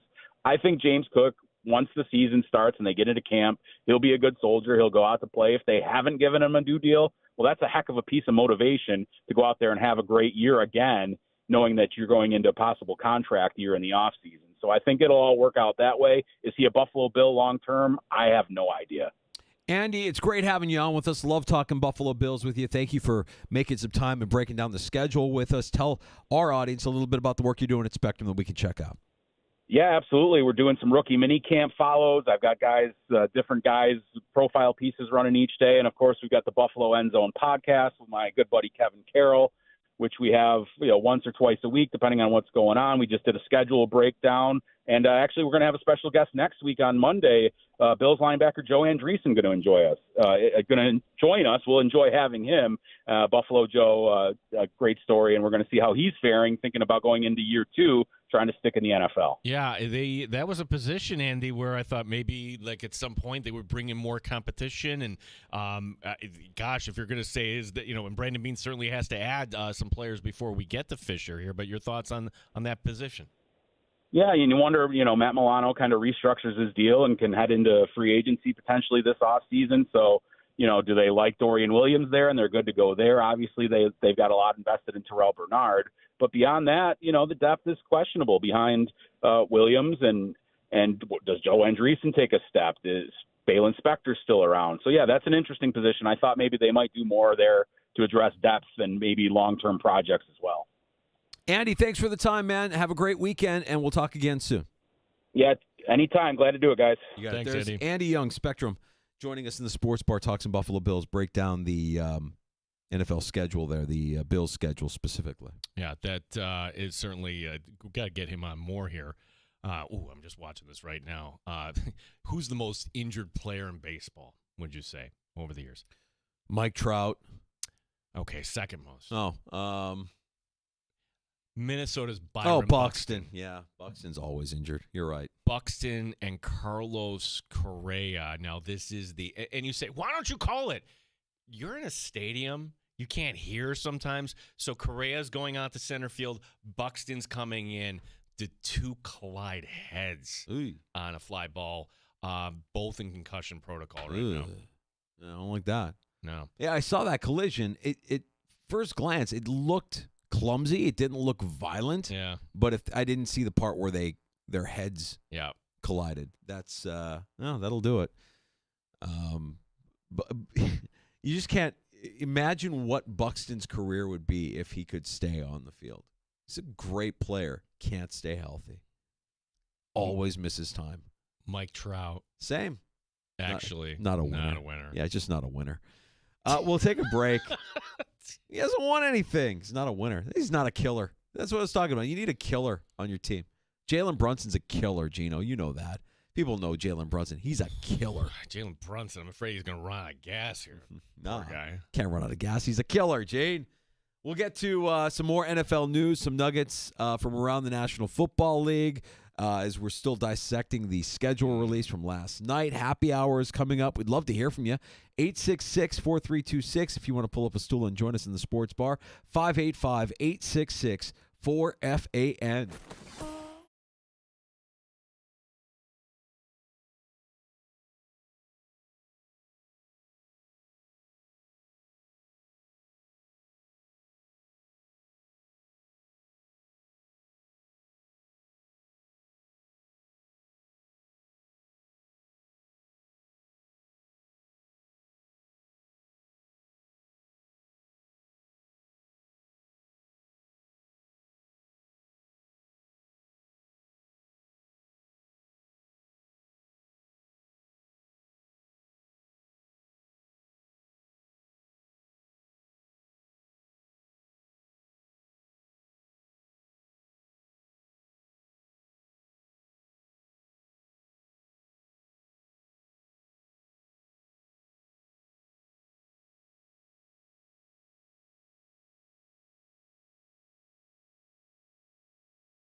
was driving me nuts yesterday at this time. I really believed that they leaked the primetime Thanksgiving game. Remember, I had like a brain fart. I'm like, oh, yeah, Chiefs are going to break records when they play Dallas on Thanksgiving. That's going to be one of the most viewed, if not the most viewed game ever. You got Green Bay and Detroit. And who's a primetime game? It was hurting my brain. It was one of those things that's like, I know I heard it, but I didn't hear it. And we found out officially it will be Bengals-Ravens as your nightcap for Thanksgiving. Which they went all out, did they not? Like, all right, let's put our foot to the pedal. Let's break records. Like the Bills and Cowboys, I want to say that holds the record. It's going to be surpassed by Mahomes against the Cowboys, right? I believe so. Yeah. We've been spending a lot of time talking about the teams that are going to be playing in the most standalone and primetime games. Can we take a moment here to talk about the teams that have 0 primetime games in 2025? Now, see, I don't know the answer to this, but I like to guess. Go ahead. How many are there? There are 3. Okay. Give me the New Orleans Saints.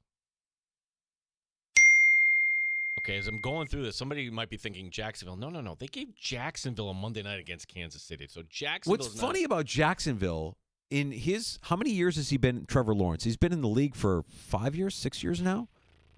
I want to say this would be 5 I want to say he's only had like 5 primetime games his entire career. And for everything that he was coming out of Clemson, it just feels like he has fallen way short. Maybe they haven't done enough as far as getting him protection because that offensive line is suspect. He's had weapons. He's always had weapons. Mm-hmm. The Trevor Lawrence, this is a put up or shut up year, I think, with Duval. By the way, from the schedule release videos, didn't it feel like that was every team that had to play Jacksonville took a shot at Liam Cohen? All right, so you got the Saints. That's one of them. All right, give me. Even though they had the number 1 overall pick, I don't think America wants to watch the Tennessee Titans. Okay, now it gets tough. This one surprised me a little bit, actually. Okay, so it's not the Jets or Giants or the Patriots. I'm thinking, who was in the top 10 when it came to drafting? Colts. I don't recall the Colts being on. We know the Dolphins got tapped. Anybody else want to chime in at 866-4FA? And who would be the team? Nobody from the NFC East. I'm Mike Danger. Final answer. Give me the Indianapolis Colts. Oh. Thank you for doing that. I thought you were going to play the breezy fart there. You're right. I should have done. No, you got it wrong. I was surprised that the Cleveland Browns aren't getting a primetime game. Really? Yeah. Really? Yeah. You would thought maybe a Thursday night in November, December, like, hey, Shador. What if Shador? What if Shador ends up being their starter? Wouldn't you want to see that in prime time? And look, they can still get flexed in, I suppose, if they're good. I don't know that they're going to be good, but especially, and granted, it was Jameis, but that was a wildly entertaining game against Denver. Game. Yeah. It was fun. Yeah. Give me more Giants games if Jameis makes the team, just so we can have Jameis talking. That's right. The Colts are playing the Niners on a Monday night. I even mentioned that earlier in the show. Right. But when you see that on the schedule, like, why? What is that game and why? Late in the season, too. It's almost as if that's there, like, okay, we'll put it there. And if it's good, it's good. And if not, we'll flex it out, put something else in. Yeah, that's exactly what it is. So no primetime games. So that rule just changed recently, right? Because it used to be a rule that every team had at least one primetime game, which led to us inevitably getting a terrible Thursday night game between Jacksonville and Cleveland. Yeah, and there was always like, whoa, the body, you don't understand. You can't play. Funny how when you put better teams, and granted, they're all not great, right? Some of these matchups aren't fantastic when you get to Thursday night, but I hear a lot less complaining about Thursday night football now. Well, it's not going away. You can complain about it all you want, but it's in the CBA. Whether that's good or bad for you as a player, it's irrelevant because it's in the CBA, and you're part of negotiating that CBA as a player with your players' union. the next thing is going to be that 18th game and eventually more games in Europe. Get ready for it. You can't really bitch about something when you know it's not going away. They can hate it, and they probably do, but Thursday night games, there's a lot of money to be made, and I think you have to keep your eye on that prize if you're a player who wants to bitch about Thursday night football. But some of those games, I mean, when they forced bad teams into prime time, some of those Thursday night games were nearly unwatchable. Interesting little tidbit. It went by really quick. So Mike North was on today with Rich Eisen, and they're talking about some of the things. And he's talking about one thing about how they actually said, talk to the Vikings about this first. Like, this is what we want to do. And the way they kind of describe it was like the whole sales process. What do you think? Well, they didn't tell them this is what you're going to do. And eventually they realized, okay, Vikings, like, we don't have a choice in this. We're going to go stay over for 2 weeks. The other tidbit related to the Buffalo Bills that, okay, so the prime game is Eagles and Bears. Prime wanted Eagles-Bills on Black Friday. Oh, sure. Yeah, and no, they didn't get their wish. Huh. Wonder why. Did Fox say this is a game we're keeping? Yeah, that could have been it. Could have protected that one. Sure. Yeah, that makes sense. I mean, just marveling over the schedule, and North does an unbelievable job, and everybody else. I know that everybody was in the day we live in now. Everybody could just say, "Oh, AI is going to put together the schedule. You can do it really quick." I'm sure it can, but there are so many things that go into and so many deals and so many travel plans that need to be made.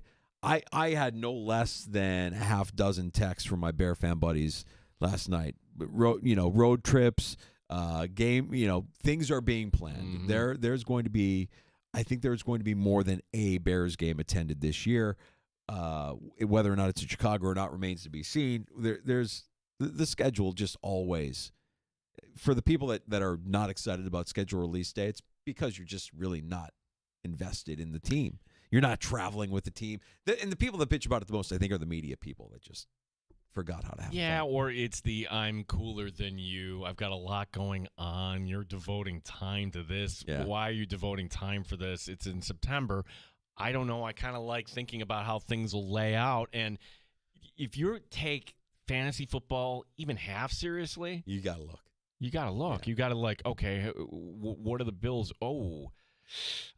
They get the Eagles. That would be championship week at home. Season-long draft season starts now with the schedule release, knowing who plays who when the bye weeks lay out. Now, if you're in a season-long league, you can really start to strategize who you want to target and how you want it to all lay out. And NFL schedule release shows still probably draw a bigger number than most NBA games, right? Like, this is not a nothing for the NFL. They're going to continue to do it, and I love it. I think it's great. Yeah. Before we get to break, Bills Saints week 4. Yeah. Want to take a guess at the opening line?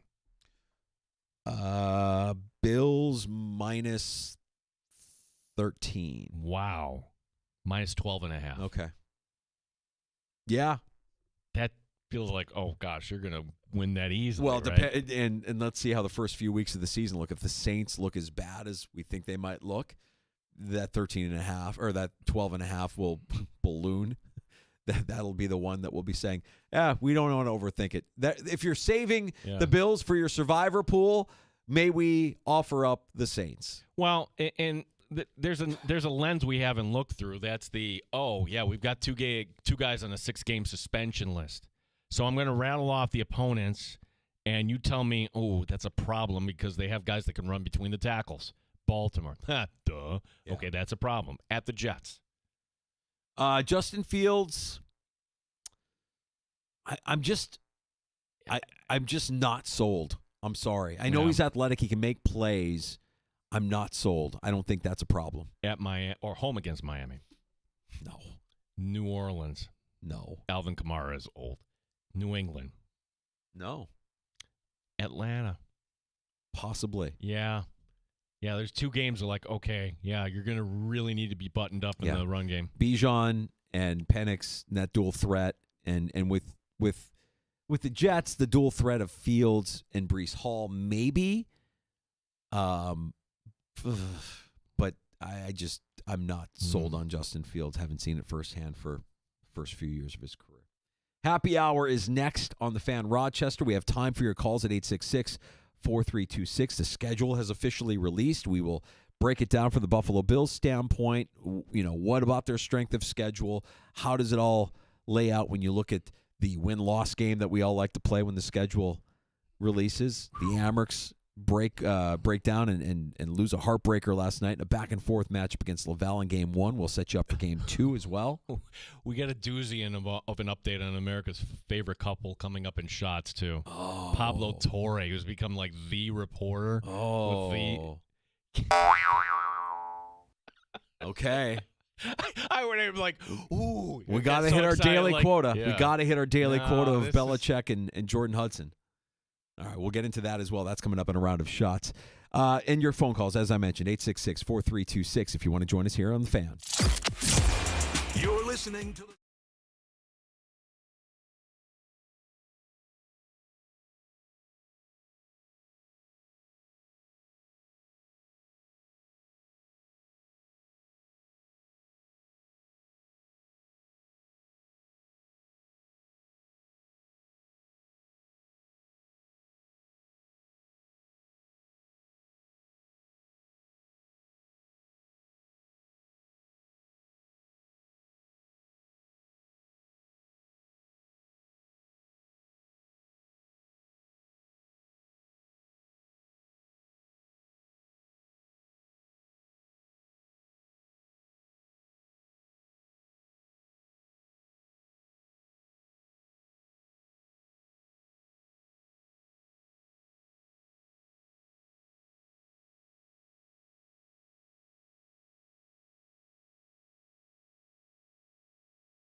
Section. WROC-AM, WBEE HD2 Rochester, and streaming online and in the Odyssey app at The Fan Rochester, the sports leader, 95.7 FM and AM 950, The Fan Rochester, an Odyssey sports station. The Fan Rochester Sports Update. Not an exciting leaderboard. It is the first round of the PJ Championship wrapping up. Ryan Gerard at 5 under, around at 66. Rory McIlroy was 3 over today. Chris Brown on One Bills Live on the schedule release. I think it sets up very favorably for Buffalo in terms of how the schedule is laid out. I was most pleased to see that the 3 toughest games on their schedule, which I think we would all agree are Kansas City, Baltimore, and Philadelphia, are spread out as far as you possibly could spread them. Amerks now need to win 3 of their next 4. That's because they lost in Game 1 by a 5-4 score to Laval. Game 2 tomorrow night here on the Fan Rochester. The Sports Bar will be live 3 to 7 at the Blue Cross Arena on Friday. The Rochester Red Wings home again once against Durham tonight. Oklahoma City and Denver playing Game 6. Gene Battaglia, the sports leader, the Fan Rochester.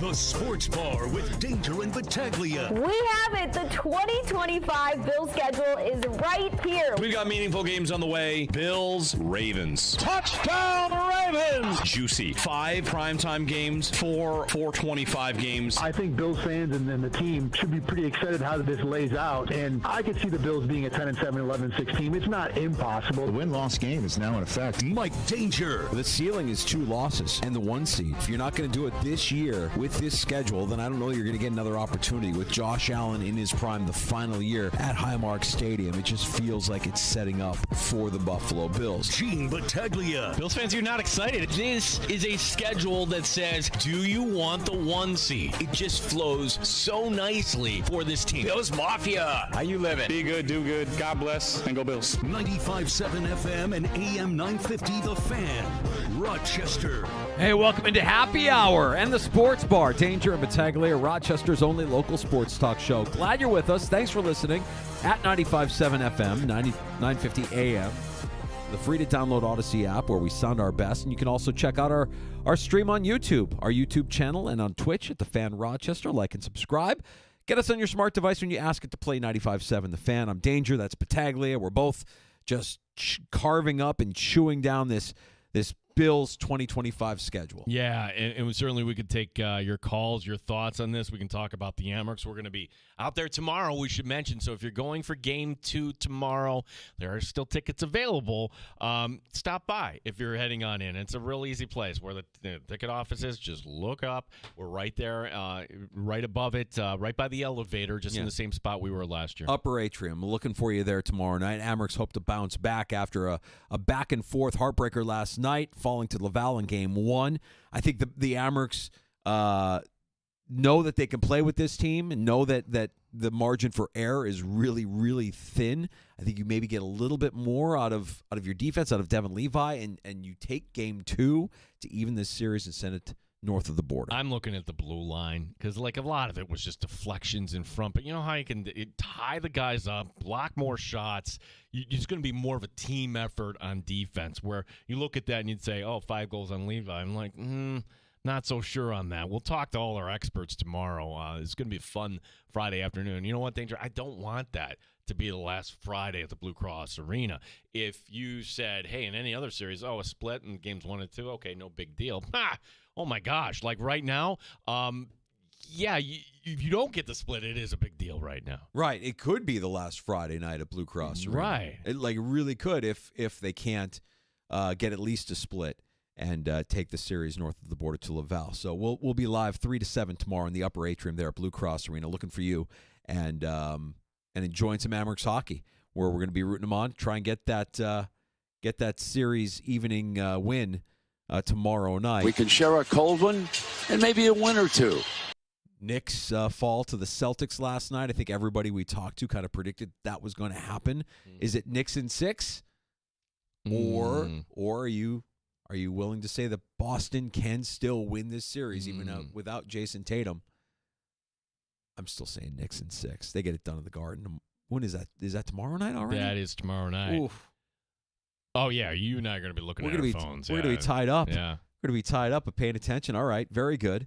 It looks a great time. It's great sports time of year. It is. Yeah. It is. And last night with all of that was going on, whether you were talking about the Leafs laying down and giving up 6 to Florida, if you're talking about the Knicks falling to the Celtics, no, the schedule, the NFL schedule release captivated a lot of attention.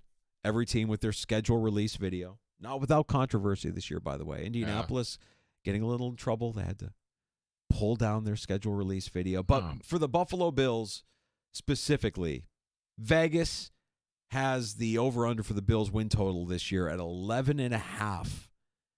And when you consider some of the metrics that are out there, strength of schedule metrics by analytics people, almost consensus that the Bills have what is considered to be the 5th easiest slate of games in 2025.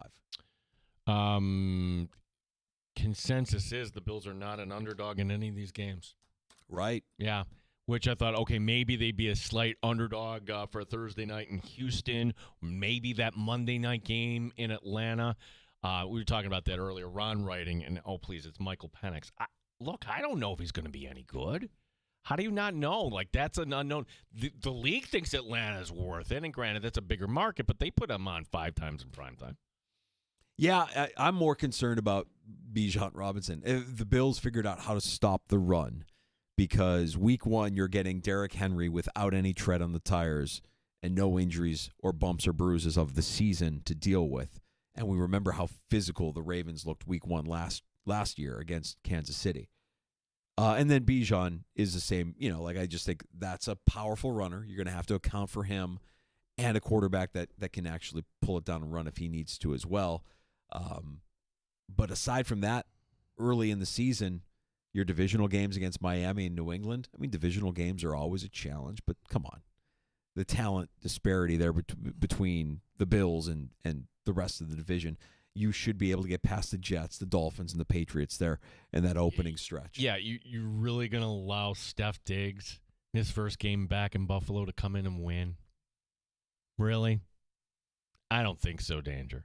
Like, if you don't get the Baltimore game, I'm confident that you're going to at least, maybe Atlanta would be tough, but you're going to go into that Kansas City game, November, the first Sunday in November, feeling pretty good there. That could be the driver's seat for the 1 seed. All right, so how has the NFL scripted out this season? Let's do what everybody does when the schedule comes out. Let's play the win-loss game, Gino, because I think that when you look at this and when you consider how, in my opinion, the AFC East, the haves and the have-nots, that the gap between the two has shrunk, and you could certainly see in the West a team like the Chargers catching up a little bit more to the Chiefs and giving them maybe some more problems. I'm not going to say that the Ravens, while I might listen to the person that wants to say that the Ravens, the Bills, and the Chiefs are the top 3 teams in the AFC, I don't know that the Ravens are that much better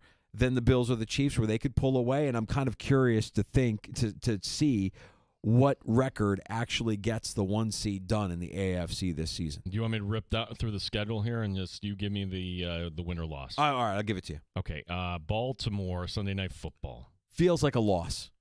Okay, week 2, at the Jets, 1 o'clock. That's a win. Short week, Thursday night, back home against Miami, week 3. Also a win. New Orleans, that's a win. Yes. New England, Sunday Night Football, week 5. Win. Okay. What I think is like, I can't say trap game, but a tricky game. Monday Night Football at Atlanta, week 6. I'm going with the Bills getting that one done. Okay. Now the bye, you're at Carolina. Is that a trap game? That's a win. Okay. So because the following week you get Kansas City at home, 425. It's a coin flip. I'm going to give it to Kansas City on that one. At Miami, 1 o'clock, week 10. Win. Tampa Bay in Buffalo, week 11. Win. Short week at Houston on Thursday Night Football. That's a win. At Pittsburgh, Sunday after Thanksgiving. Also a win. At Cincinnati, week 14. Home against Cincinnati. Right. I'm sorry. Home against Cincinnati. I can't remember. I think I said that was a Bengals win earlier today. Oh, no. See, that's the point of the exercise. Did I say that was a win? I'm not going to tell you. That's the point of the I'll exercise. give it to the Bengals this time. Okay. At New England. Win. At Cleveland. Win. Home against the Eagles. Loss. And the Jets. Win.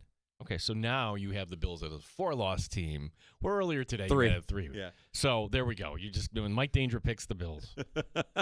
That's it. That's the. But that's what makes it fun, right? Like I really I view some of these games as coin flips. Like you give the Bills a 50% win probability against the Chiefs, right? Maybe a little bit higher against a team like the Bengals. You give the Ravens an advantage against the Bills. That's the one game where I'd be like, if the Bills weren't at home, they would not be favored against the Baltimore Ravens week 1.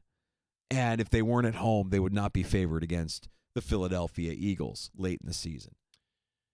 What media member wrote a piece and then promoted it as such on Facebook? Ready? The 2025 Bills schedule is out. Here's my game-by-game analysis and a pick for every game. Dumb, I know, but I'm doing what I'm told. Master Stroke? No, this is a legit media person. Oh, I'm sorry. Master Stroke is like the ant. Are you kidding? I would love to know what Master Stroke has to say game by game. Somebody who is just openly saying, this is dumb, but I'm only doing it because I was assigned to do this. Oh, God. Why do people that cover the game hate it so much? Why are you so angry? Who? Majorana. Oh, come on, Sal. Come on, Sal. I know it's okay. I know what his objection is. There's so much that can happen between now and then. There's so much that can happen. It's a week-to-week league. Why do we do this exercise? Somebody will say, oh, my gosh, you said the Bills would win this game. Right, and he'll be upset at that. Yeah. I see all the objections, but at the same time, come on. It's fine. It's fun. I like doing the exercise because I know everybody does the exercise. Mentally, in your head, whether you want to admit it or not, you're looking at every game saying, do they want to win that game? Is that one one that could be a trap? Is that one that could slow them down? You did it with the Falcons, right? Like for me, I think maybe the Bucs would be the one that would be like, oh, that one that maybe they could stumble against the Bucs, maybe. How about this? I will tell you the schedule in a little snapshot, and then I'll tell you who schedule this actually is. So this particular team in week 3 on Monday night takes on Detroit. In week 4, they're in the late afternoon slot at Arrowhead on Sunday the 28th. And then in week 5, hey, it's no slouch. They're back home against Houston, a team that's always in the playoffs, right? And then still home taking on the L.A. Rams. That's a gauntlet. That's the Baltimore Ravens. Yeah. Like the Bills, is there anything remotely close like that on the Bills' schedule? Closest thing I could think of is that like week 9 to 13 stretch there where you have Kansas City, the Dolphins, the Bucs, the Texans, Steelers, and Bengals. I think Bengals is week 14.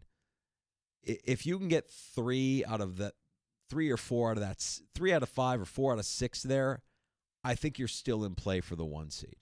I think if you get to week 15 heading to New England, you can just take it home by that point. Like when, and this may come across as arrogant if you're a Patriot fan or a Dolphin fan, I don't care.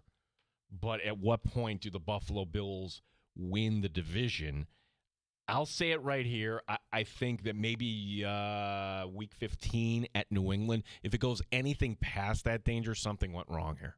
Something went wrong. So that being said, you can, if the 1 seed is not within striking distance, or if it's out of reach by that point, but you have the division wrapped up as in years past, then those Eagle and Jet games at the end really won't matter much. Or hey, we're going to go for the 1 seed, and great, we're playing the Jets. Who knows? We'll be quarterbacking the Jets by that point. I think again, if there is an objection on this schedule, please tell us at 866-4FAN. They go undefeated against the division this year, 6-0. No. Where do they stumble? Which team gets them? Give them the Patriots one? I think you're up for Kansas City. You win that game, then you got to go down to Miami. Oh. But then again, the point of this exercise, like, okay, like, will Tua be healthy? You don't know. You don't know. You don't know. That's right. That regard, I get what Sal's complaining about. That is a tough thing to predict. And what when you play these teams is the challenge here. Like not who you play, but when you play them. Playing the Dolphins, the Bills have owned the Dolphins. Sean McDermott has owned the Dolphins. Josh Allen has owned the Dolphins. But it's a lot easier to do with Tua banged up or concussed. We'll see. 866-4FAN, our phone number. We welcome you to pull up a stool with us. Steven Victor, what's going on, Steve? Hey, buddy, what's up? Hey, fellas. So with your exercise there, Danger, you got the Baltimore Ravens, you got the Chiefs, and you got the Eagles and the Bengals, all losses. Isn't the narrative just going to be like how the Vikings were? They started out hot, they're really good, but they can't beat anybody good. Be out in the first round of the playoffs. That's what everybody will be saying with their schedule. Well, I want to give them credit, and maybe I'm viewing this wrong. I want to give them credit that they can. We know they can beat the Chiefs. They've beaten the Chiefs in the regular season. They beat the Ravens in the postseason. Right.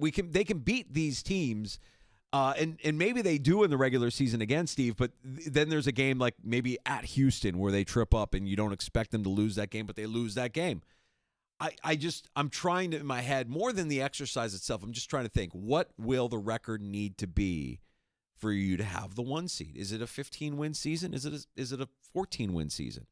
Could it drop to as low as a 12-win season for you to be in play for the number 1 seed? I don't think so because, okay, is Baltimore going to be a playoff team? The answer is yes. Is the rest of their division up or down? I'm going to say it's down. Who's quarterback in Cleveland? Until you can answer that question, who's quarterback in Pittsburgh? That's the question. So can the Ravens win 5 of 6 in that division? The answer is yes. But then again, they get Detroit. They also get Kansas City. They get the Rams. Danger, this is so huge. If you get that opening game, bye-bye. See ya. You're flying right away. I did my Gabriel Iglesias there. Very bad. You're flying away. You're driving right away from the Ravens there, knowing they've got that gauntlet of a schedule, and you get the Jets, the Dolphins, the Saints. Ooh, here comes New England. Ooh. The Steelers. It's so obvious that this guy is not interested in playing football. And it's been this way for how many off seasons? This off season, once again, you've got Rodgers posturing, not signing. He's got the right. He's a free agent. He's got his number. He wants his $10 million, but not signing with the Steelers at this point. It's just the whole thing is a clown show in Pittsburgh. It's just if you're a Steelers historian, this era, this post Ben Roethlisberger era, is a joke. It's an absolute joke. Well, and this is the coup de grace, right? We're gonna wait around for this guy to make up his mind. Is he really serious about football? Always welcome the call of Brad from Rochester, 866-4FAN. Brad, what's up, buddy? Hey, I got a couple questions. One, do you think the Chiefs coming into Buffalo will have a winning record? And what schedule leads to which coach getting fired first? No, it's the Giants. Yeah. Brad, it's the Giants. I mean, the Giants. Well, the Giants, I know they could be done. What other ones? That's a guarantee. What about Miami and what they did not do? Well, I like you, Brad. I like your take on Miami, that Miami's going to be an absolute dumpster fire and that they're going to go into next season, next year at this time, we'll have a new head coach, new GM, new everything in Miami. I wouldn't doubt that as a possibility. Got a look at the updated X at the Fan Rochester. This is from at Random NFL Guys. You keep saying Michael Penix can run. He ran 7 times for 11 yards and a grand total of 8 yards his last season at Washington. All right, I'll listen to that, but I also think if you're smart and you know you have a quarterback who is athletic, when you have Bijan Robinson, the threat of that unlocks Bijan Robinson, and I think you'll see if Atlanta's smart, they'll find ways to get him involved. See, it's funny. Like Penix, I think of him more from Indiana, running around making plays, and then, gosh, the guy's been beat up. So yeah, sure. I mean, and look, I've said this all along. If there's one team in the NFL I can't put my finger on, it's those guys. Yeah, they could be 7-10 and and the Bills win that game handily. Or finally, here's the promise of all these guys we've drafted, and Penix is the real deal. Brad, I love you bringing up the Chiefs. Let's talk about it. All right. let's play win or loss here. What will be the record of the Chiefs? Okay, we know they open up in Brazil against the Chargers on September the 5th. Mike Danger, how do you play this? Chiefs win. Okay. Then, Super Bowl rematch. Yes, this is back at Arrowhead on the 14th in the late afternoon game. Chiefs win. Week 3. Do I even need to ask you for this pick? It's on Sunday Night Football. You're taking on the New York Giants. I'm not even going to ask. We move on. Feels like a win. Week 4. Yeah. Okay. The Baltimore Ravens coming to Arrowhead. I think the Ravens win. Okay. Week 5. Another primetime game against an SC opponent. I can't use that word. Chiefs at Jacksonville. Chiefs win. Okay. Sunday the 12th, week 6. The Chiefs taking on the Detroit Lions. Chiefs win. Chiefs week 7. Home again, taking on the Las Vegas Raiders. Chiefs win. And one more home game. 3 straight home games here. First up, it's the Lions. Second up, it's the Raiders. Third, if you look, always like you get these, like the third one doesn't have you don't get the bounce. The Washington Commanders go to Jihad Field at Arrowhead Stadium. I think I'm going to go Commanders on that one. Okay, so you have the Chiefs at 6-2. Yeah. And it was the question: are they going to have a winning record when they play the Bills? I think what would be the record? Yeah, I think it's. I think as is per history, I think the Bills will meet the Chiefs and they will have similar, if not identical, records. Well, let's kind of just actually they can't because the Bills will have a bye and the Chiefs will. How about I just rip this off here for the sake of this? Chiefs at Denver. Chiefs at Denver. Let's give that one to Denver. Okay. Home against the Colts. Win. Okay. Thanksgiving Day at Dallas. Win. The Texans on Sunday Night Football. That's at home. That's a win. That's also a win. We're into mid-December where you get the Chargers at Jihad Field. That one I'll give to the Chargers. Ooh, okay. You go to Tennessee. Win. You're home against Denver. Win. And then last, don't know where or when. We don't know when, I should say. We know it's at Allegiant Stadium. You're at Raiders. Vegas. Yeah, that's a win. All right, so they're 13-4. Right. That's a down year. That's a down year. Yeah, they're not going away. Danger for as much as you want to say, oh, the Chargers, or you gave them a loss to the Chargers. No, I think the Chargers, if we do the exercise with the Chargers, we'll see what that looks like too. But I think the Chargers get one of 2 from Kansas City, and I think the Chargers present a little bit more of a challenge for them in the West. It's going to be a little bit more competitive. We got to get the shots. I've got a doozy of an update about America's finest couple. Can I speculate? I mean, am I allowed to speculate on their relationship? You can do it in the form of it's your opinion. My opinion. Your opinion. Right. As your legal counsel here, and Thanks, I'm not Shane. a lawyer, but if you say your opinion, it's your opinion. I'm just excited that we get our daily dose of Belichick, Jordan Hudson news because we're running short on our quota today, so we'll get to that next in a round of shots. Okay, here's your tease. They lied to us. Dun, dun, dun. Wait a minute.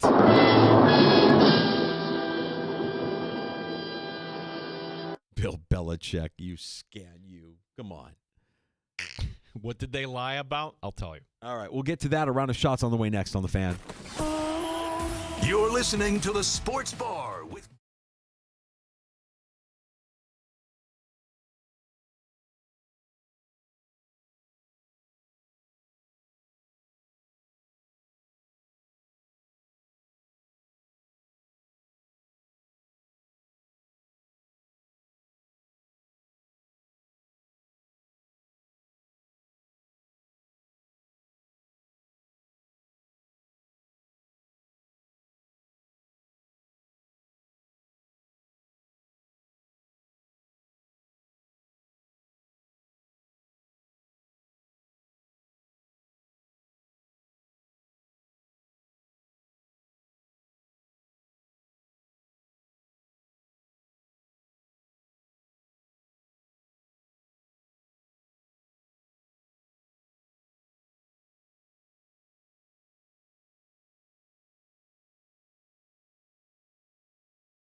Sports Update. Your first round leader at the PGA Championship, Ryan Gerard, an American, 5 under 66.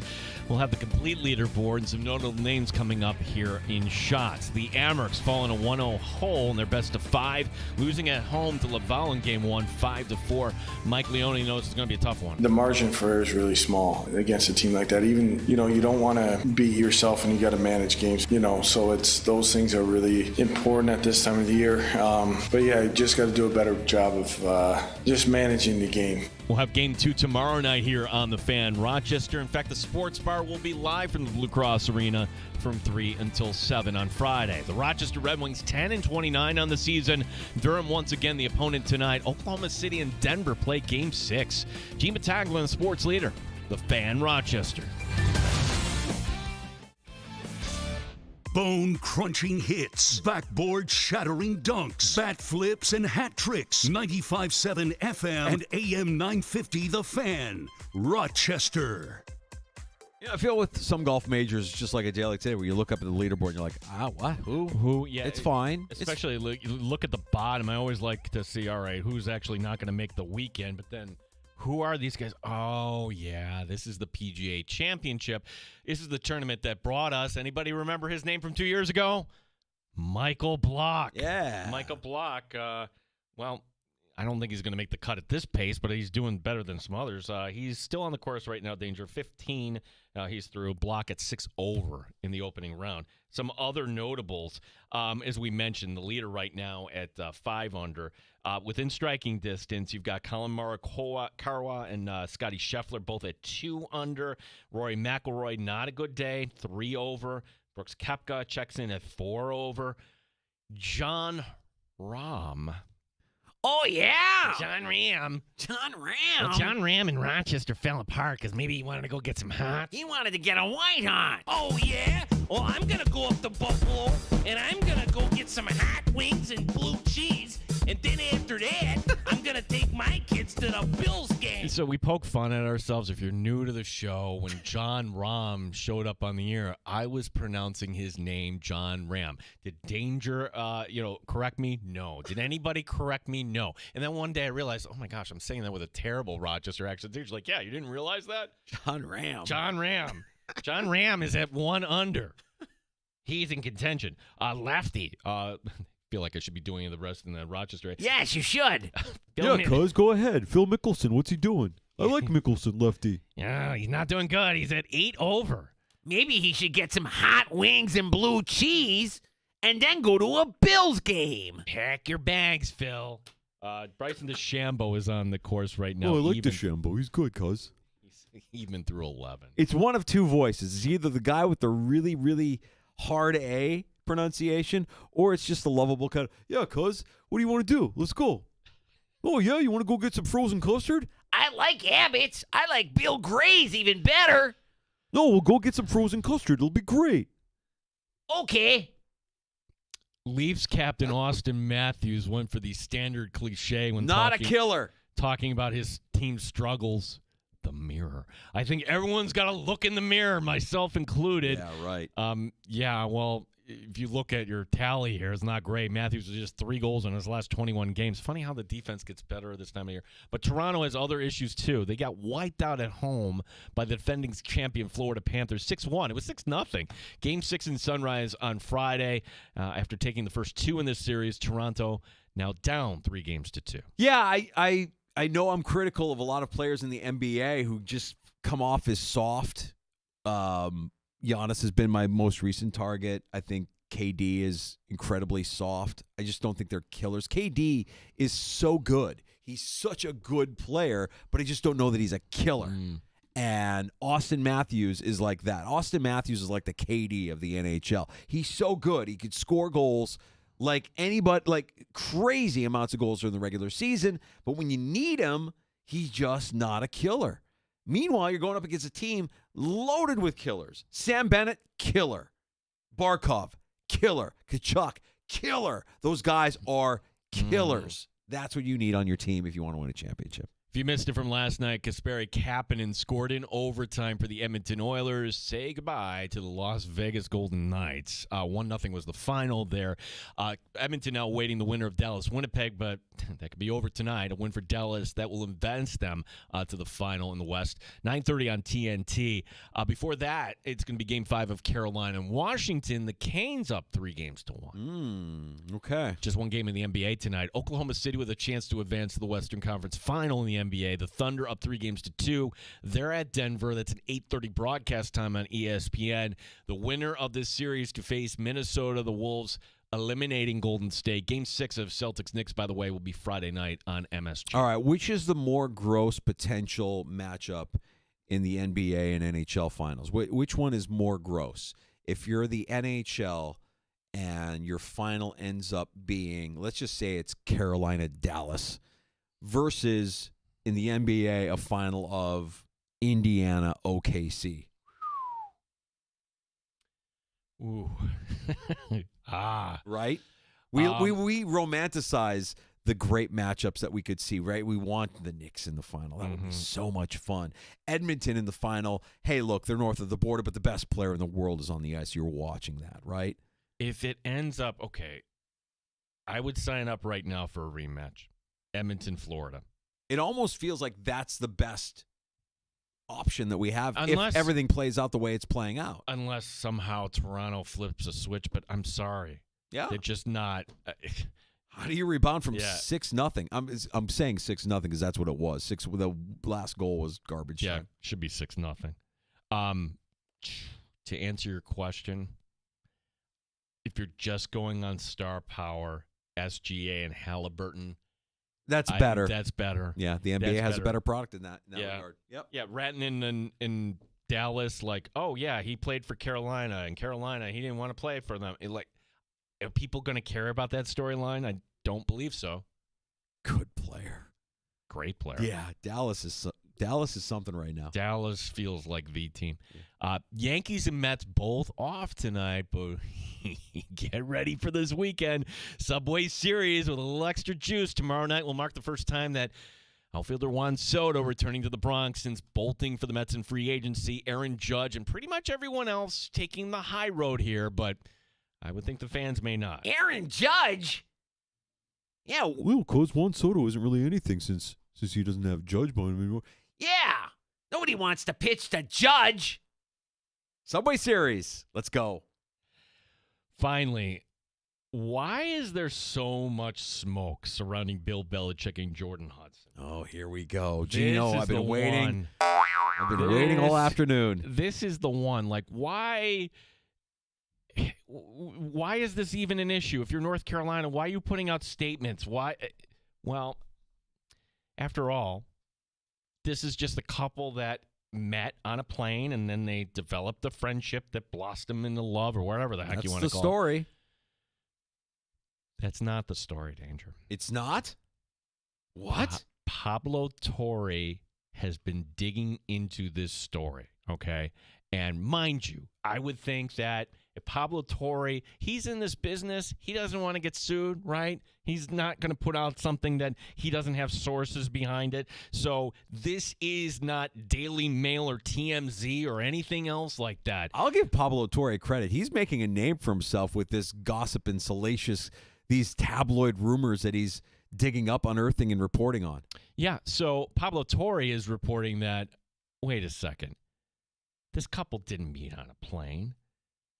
That plane in 2023, and then shortly thereafter, Belichick breaking up with his longtime girlfriend. No, the report is they met in Foxborough in the year 2021, which means she would have been 19 at the time.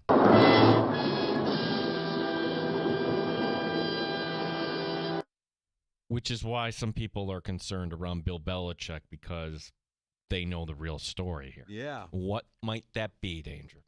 That can't come out, because then Bill Belichick would be a cheater, and he would have been with a 19-year-old at the time, which is legal. It's legal, but it's beyond creepy. The whole thing is creepy. But my opinion is she was people like this are? My opinion is people like this are often paid for their services, paid for their time. Is that a polite way of saying it? Mm-hmm. Okay.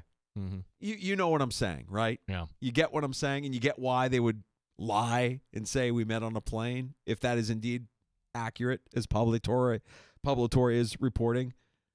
Yeah. Yeah, why would you not want that out there? From a guy who worked for years and years with an owner who fashioned massage, Asian spa from time to time, I imagine that there's something a little bit more seedy happening here than they want out. Well, if you're Pablo Torre doing a podcast, wow, okay, we just gave him time. It's what we call in our business serial content. What's the next thing that's going to come out? Oh, tell me more. Tell me more about this meeting of them being together when she was 19. I got to know more. Somebody had to see it. Somebody's going to tell you. Somebody is obviously telling you. She's around the Patriot facility. 2021 danger? That's win game. That's the Patriots still being relevant at that point. I also think we love to believe that players and coaches are good family guys and they go home to kiss their wife and tuck their kids into bed. I would love to tell you that that's true of all athletes and coaches, but it's the furthest thing from the truth. Nope. The furthest thing from the truth. The lives that we lead are not the lives that they lead. They lead a different lifestyle. Well, this is why Belichick kind of threw me off. Where I don't like the Patriots, but I always respected Belichick because he was the guy that no days off, I'm going to work, we're just going to focus, no distractions at all. But, okay, I'll give you a peek behind the curtain. I love Nantucket, and here's my girlfriend, and we're on the cover of Nantucket magazine, but she knows once camp comes, it's all football, right? That was the image that was presented to us. And they were winning. So what's the problem here if you're New England? She has all the leverage. He can't break up with her. That's it. He can't. We want him to. We're like, we can't figure this out. Why can't he? Why can't he just break up with her? He can't, because she'll tell everybody everything, and it'll ruin him. You think, well, she doesn't want to embarrass her family. Her mother owns a sex toy store. You think there's any shame in that family? No shame. Saw what you wore to NFL honors. There's no shame there. There's no shame there. Absolutely not. Wow.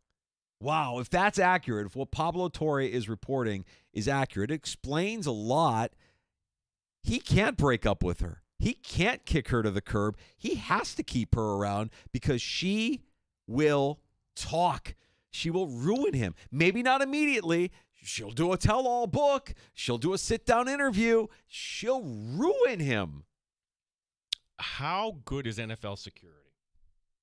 I think it's really good. And I was always kind of stunned. Why aren't more NFL teams interviewing Bill Belichick? At minimum, you would learn or you would hear the opinion. Maybe you pull something away. If this story is true, connect the dots here, folks. That's why he wasn't getting interviews with other teams. You want any part of that? I don't know. Right. Yes. Wow. It just dawned on me. We're coming up on like the 1-year anniversary of us coming up with the Nantucket exploring metaphor of Bill Belichick. Graduation season. It's coming up. It's been a fun year. How does your mind work? It's been a fun year. You're connecting graduation to that? Yeah. That's when we started talking about Bill Belichick's. That's right. It was, Tony and Tony. Yeah, all the neighbors. Tomorrow, we're live from Blue Cross Arena. Your extended pregame for Rochester Americans hockey. Game 2 against Laval. 3 until 7, Gino and I in the upper atrium. We look forward to hanging out with you, and we'll be talking to Andrew Mossbrooks, Don Stevens, Pacer, scheduled to join us, Paul Hamilton, possibly, and more. We'll be talking to you tomorrow afternoon from Blue Cross Arena on the Fan Rochester.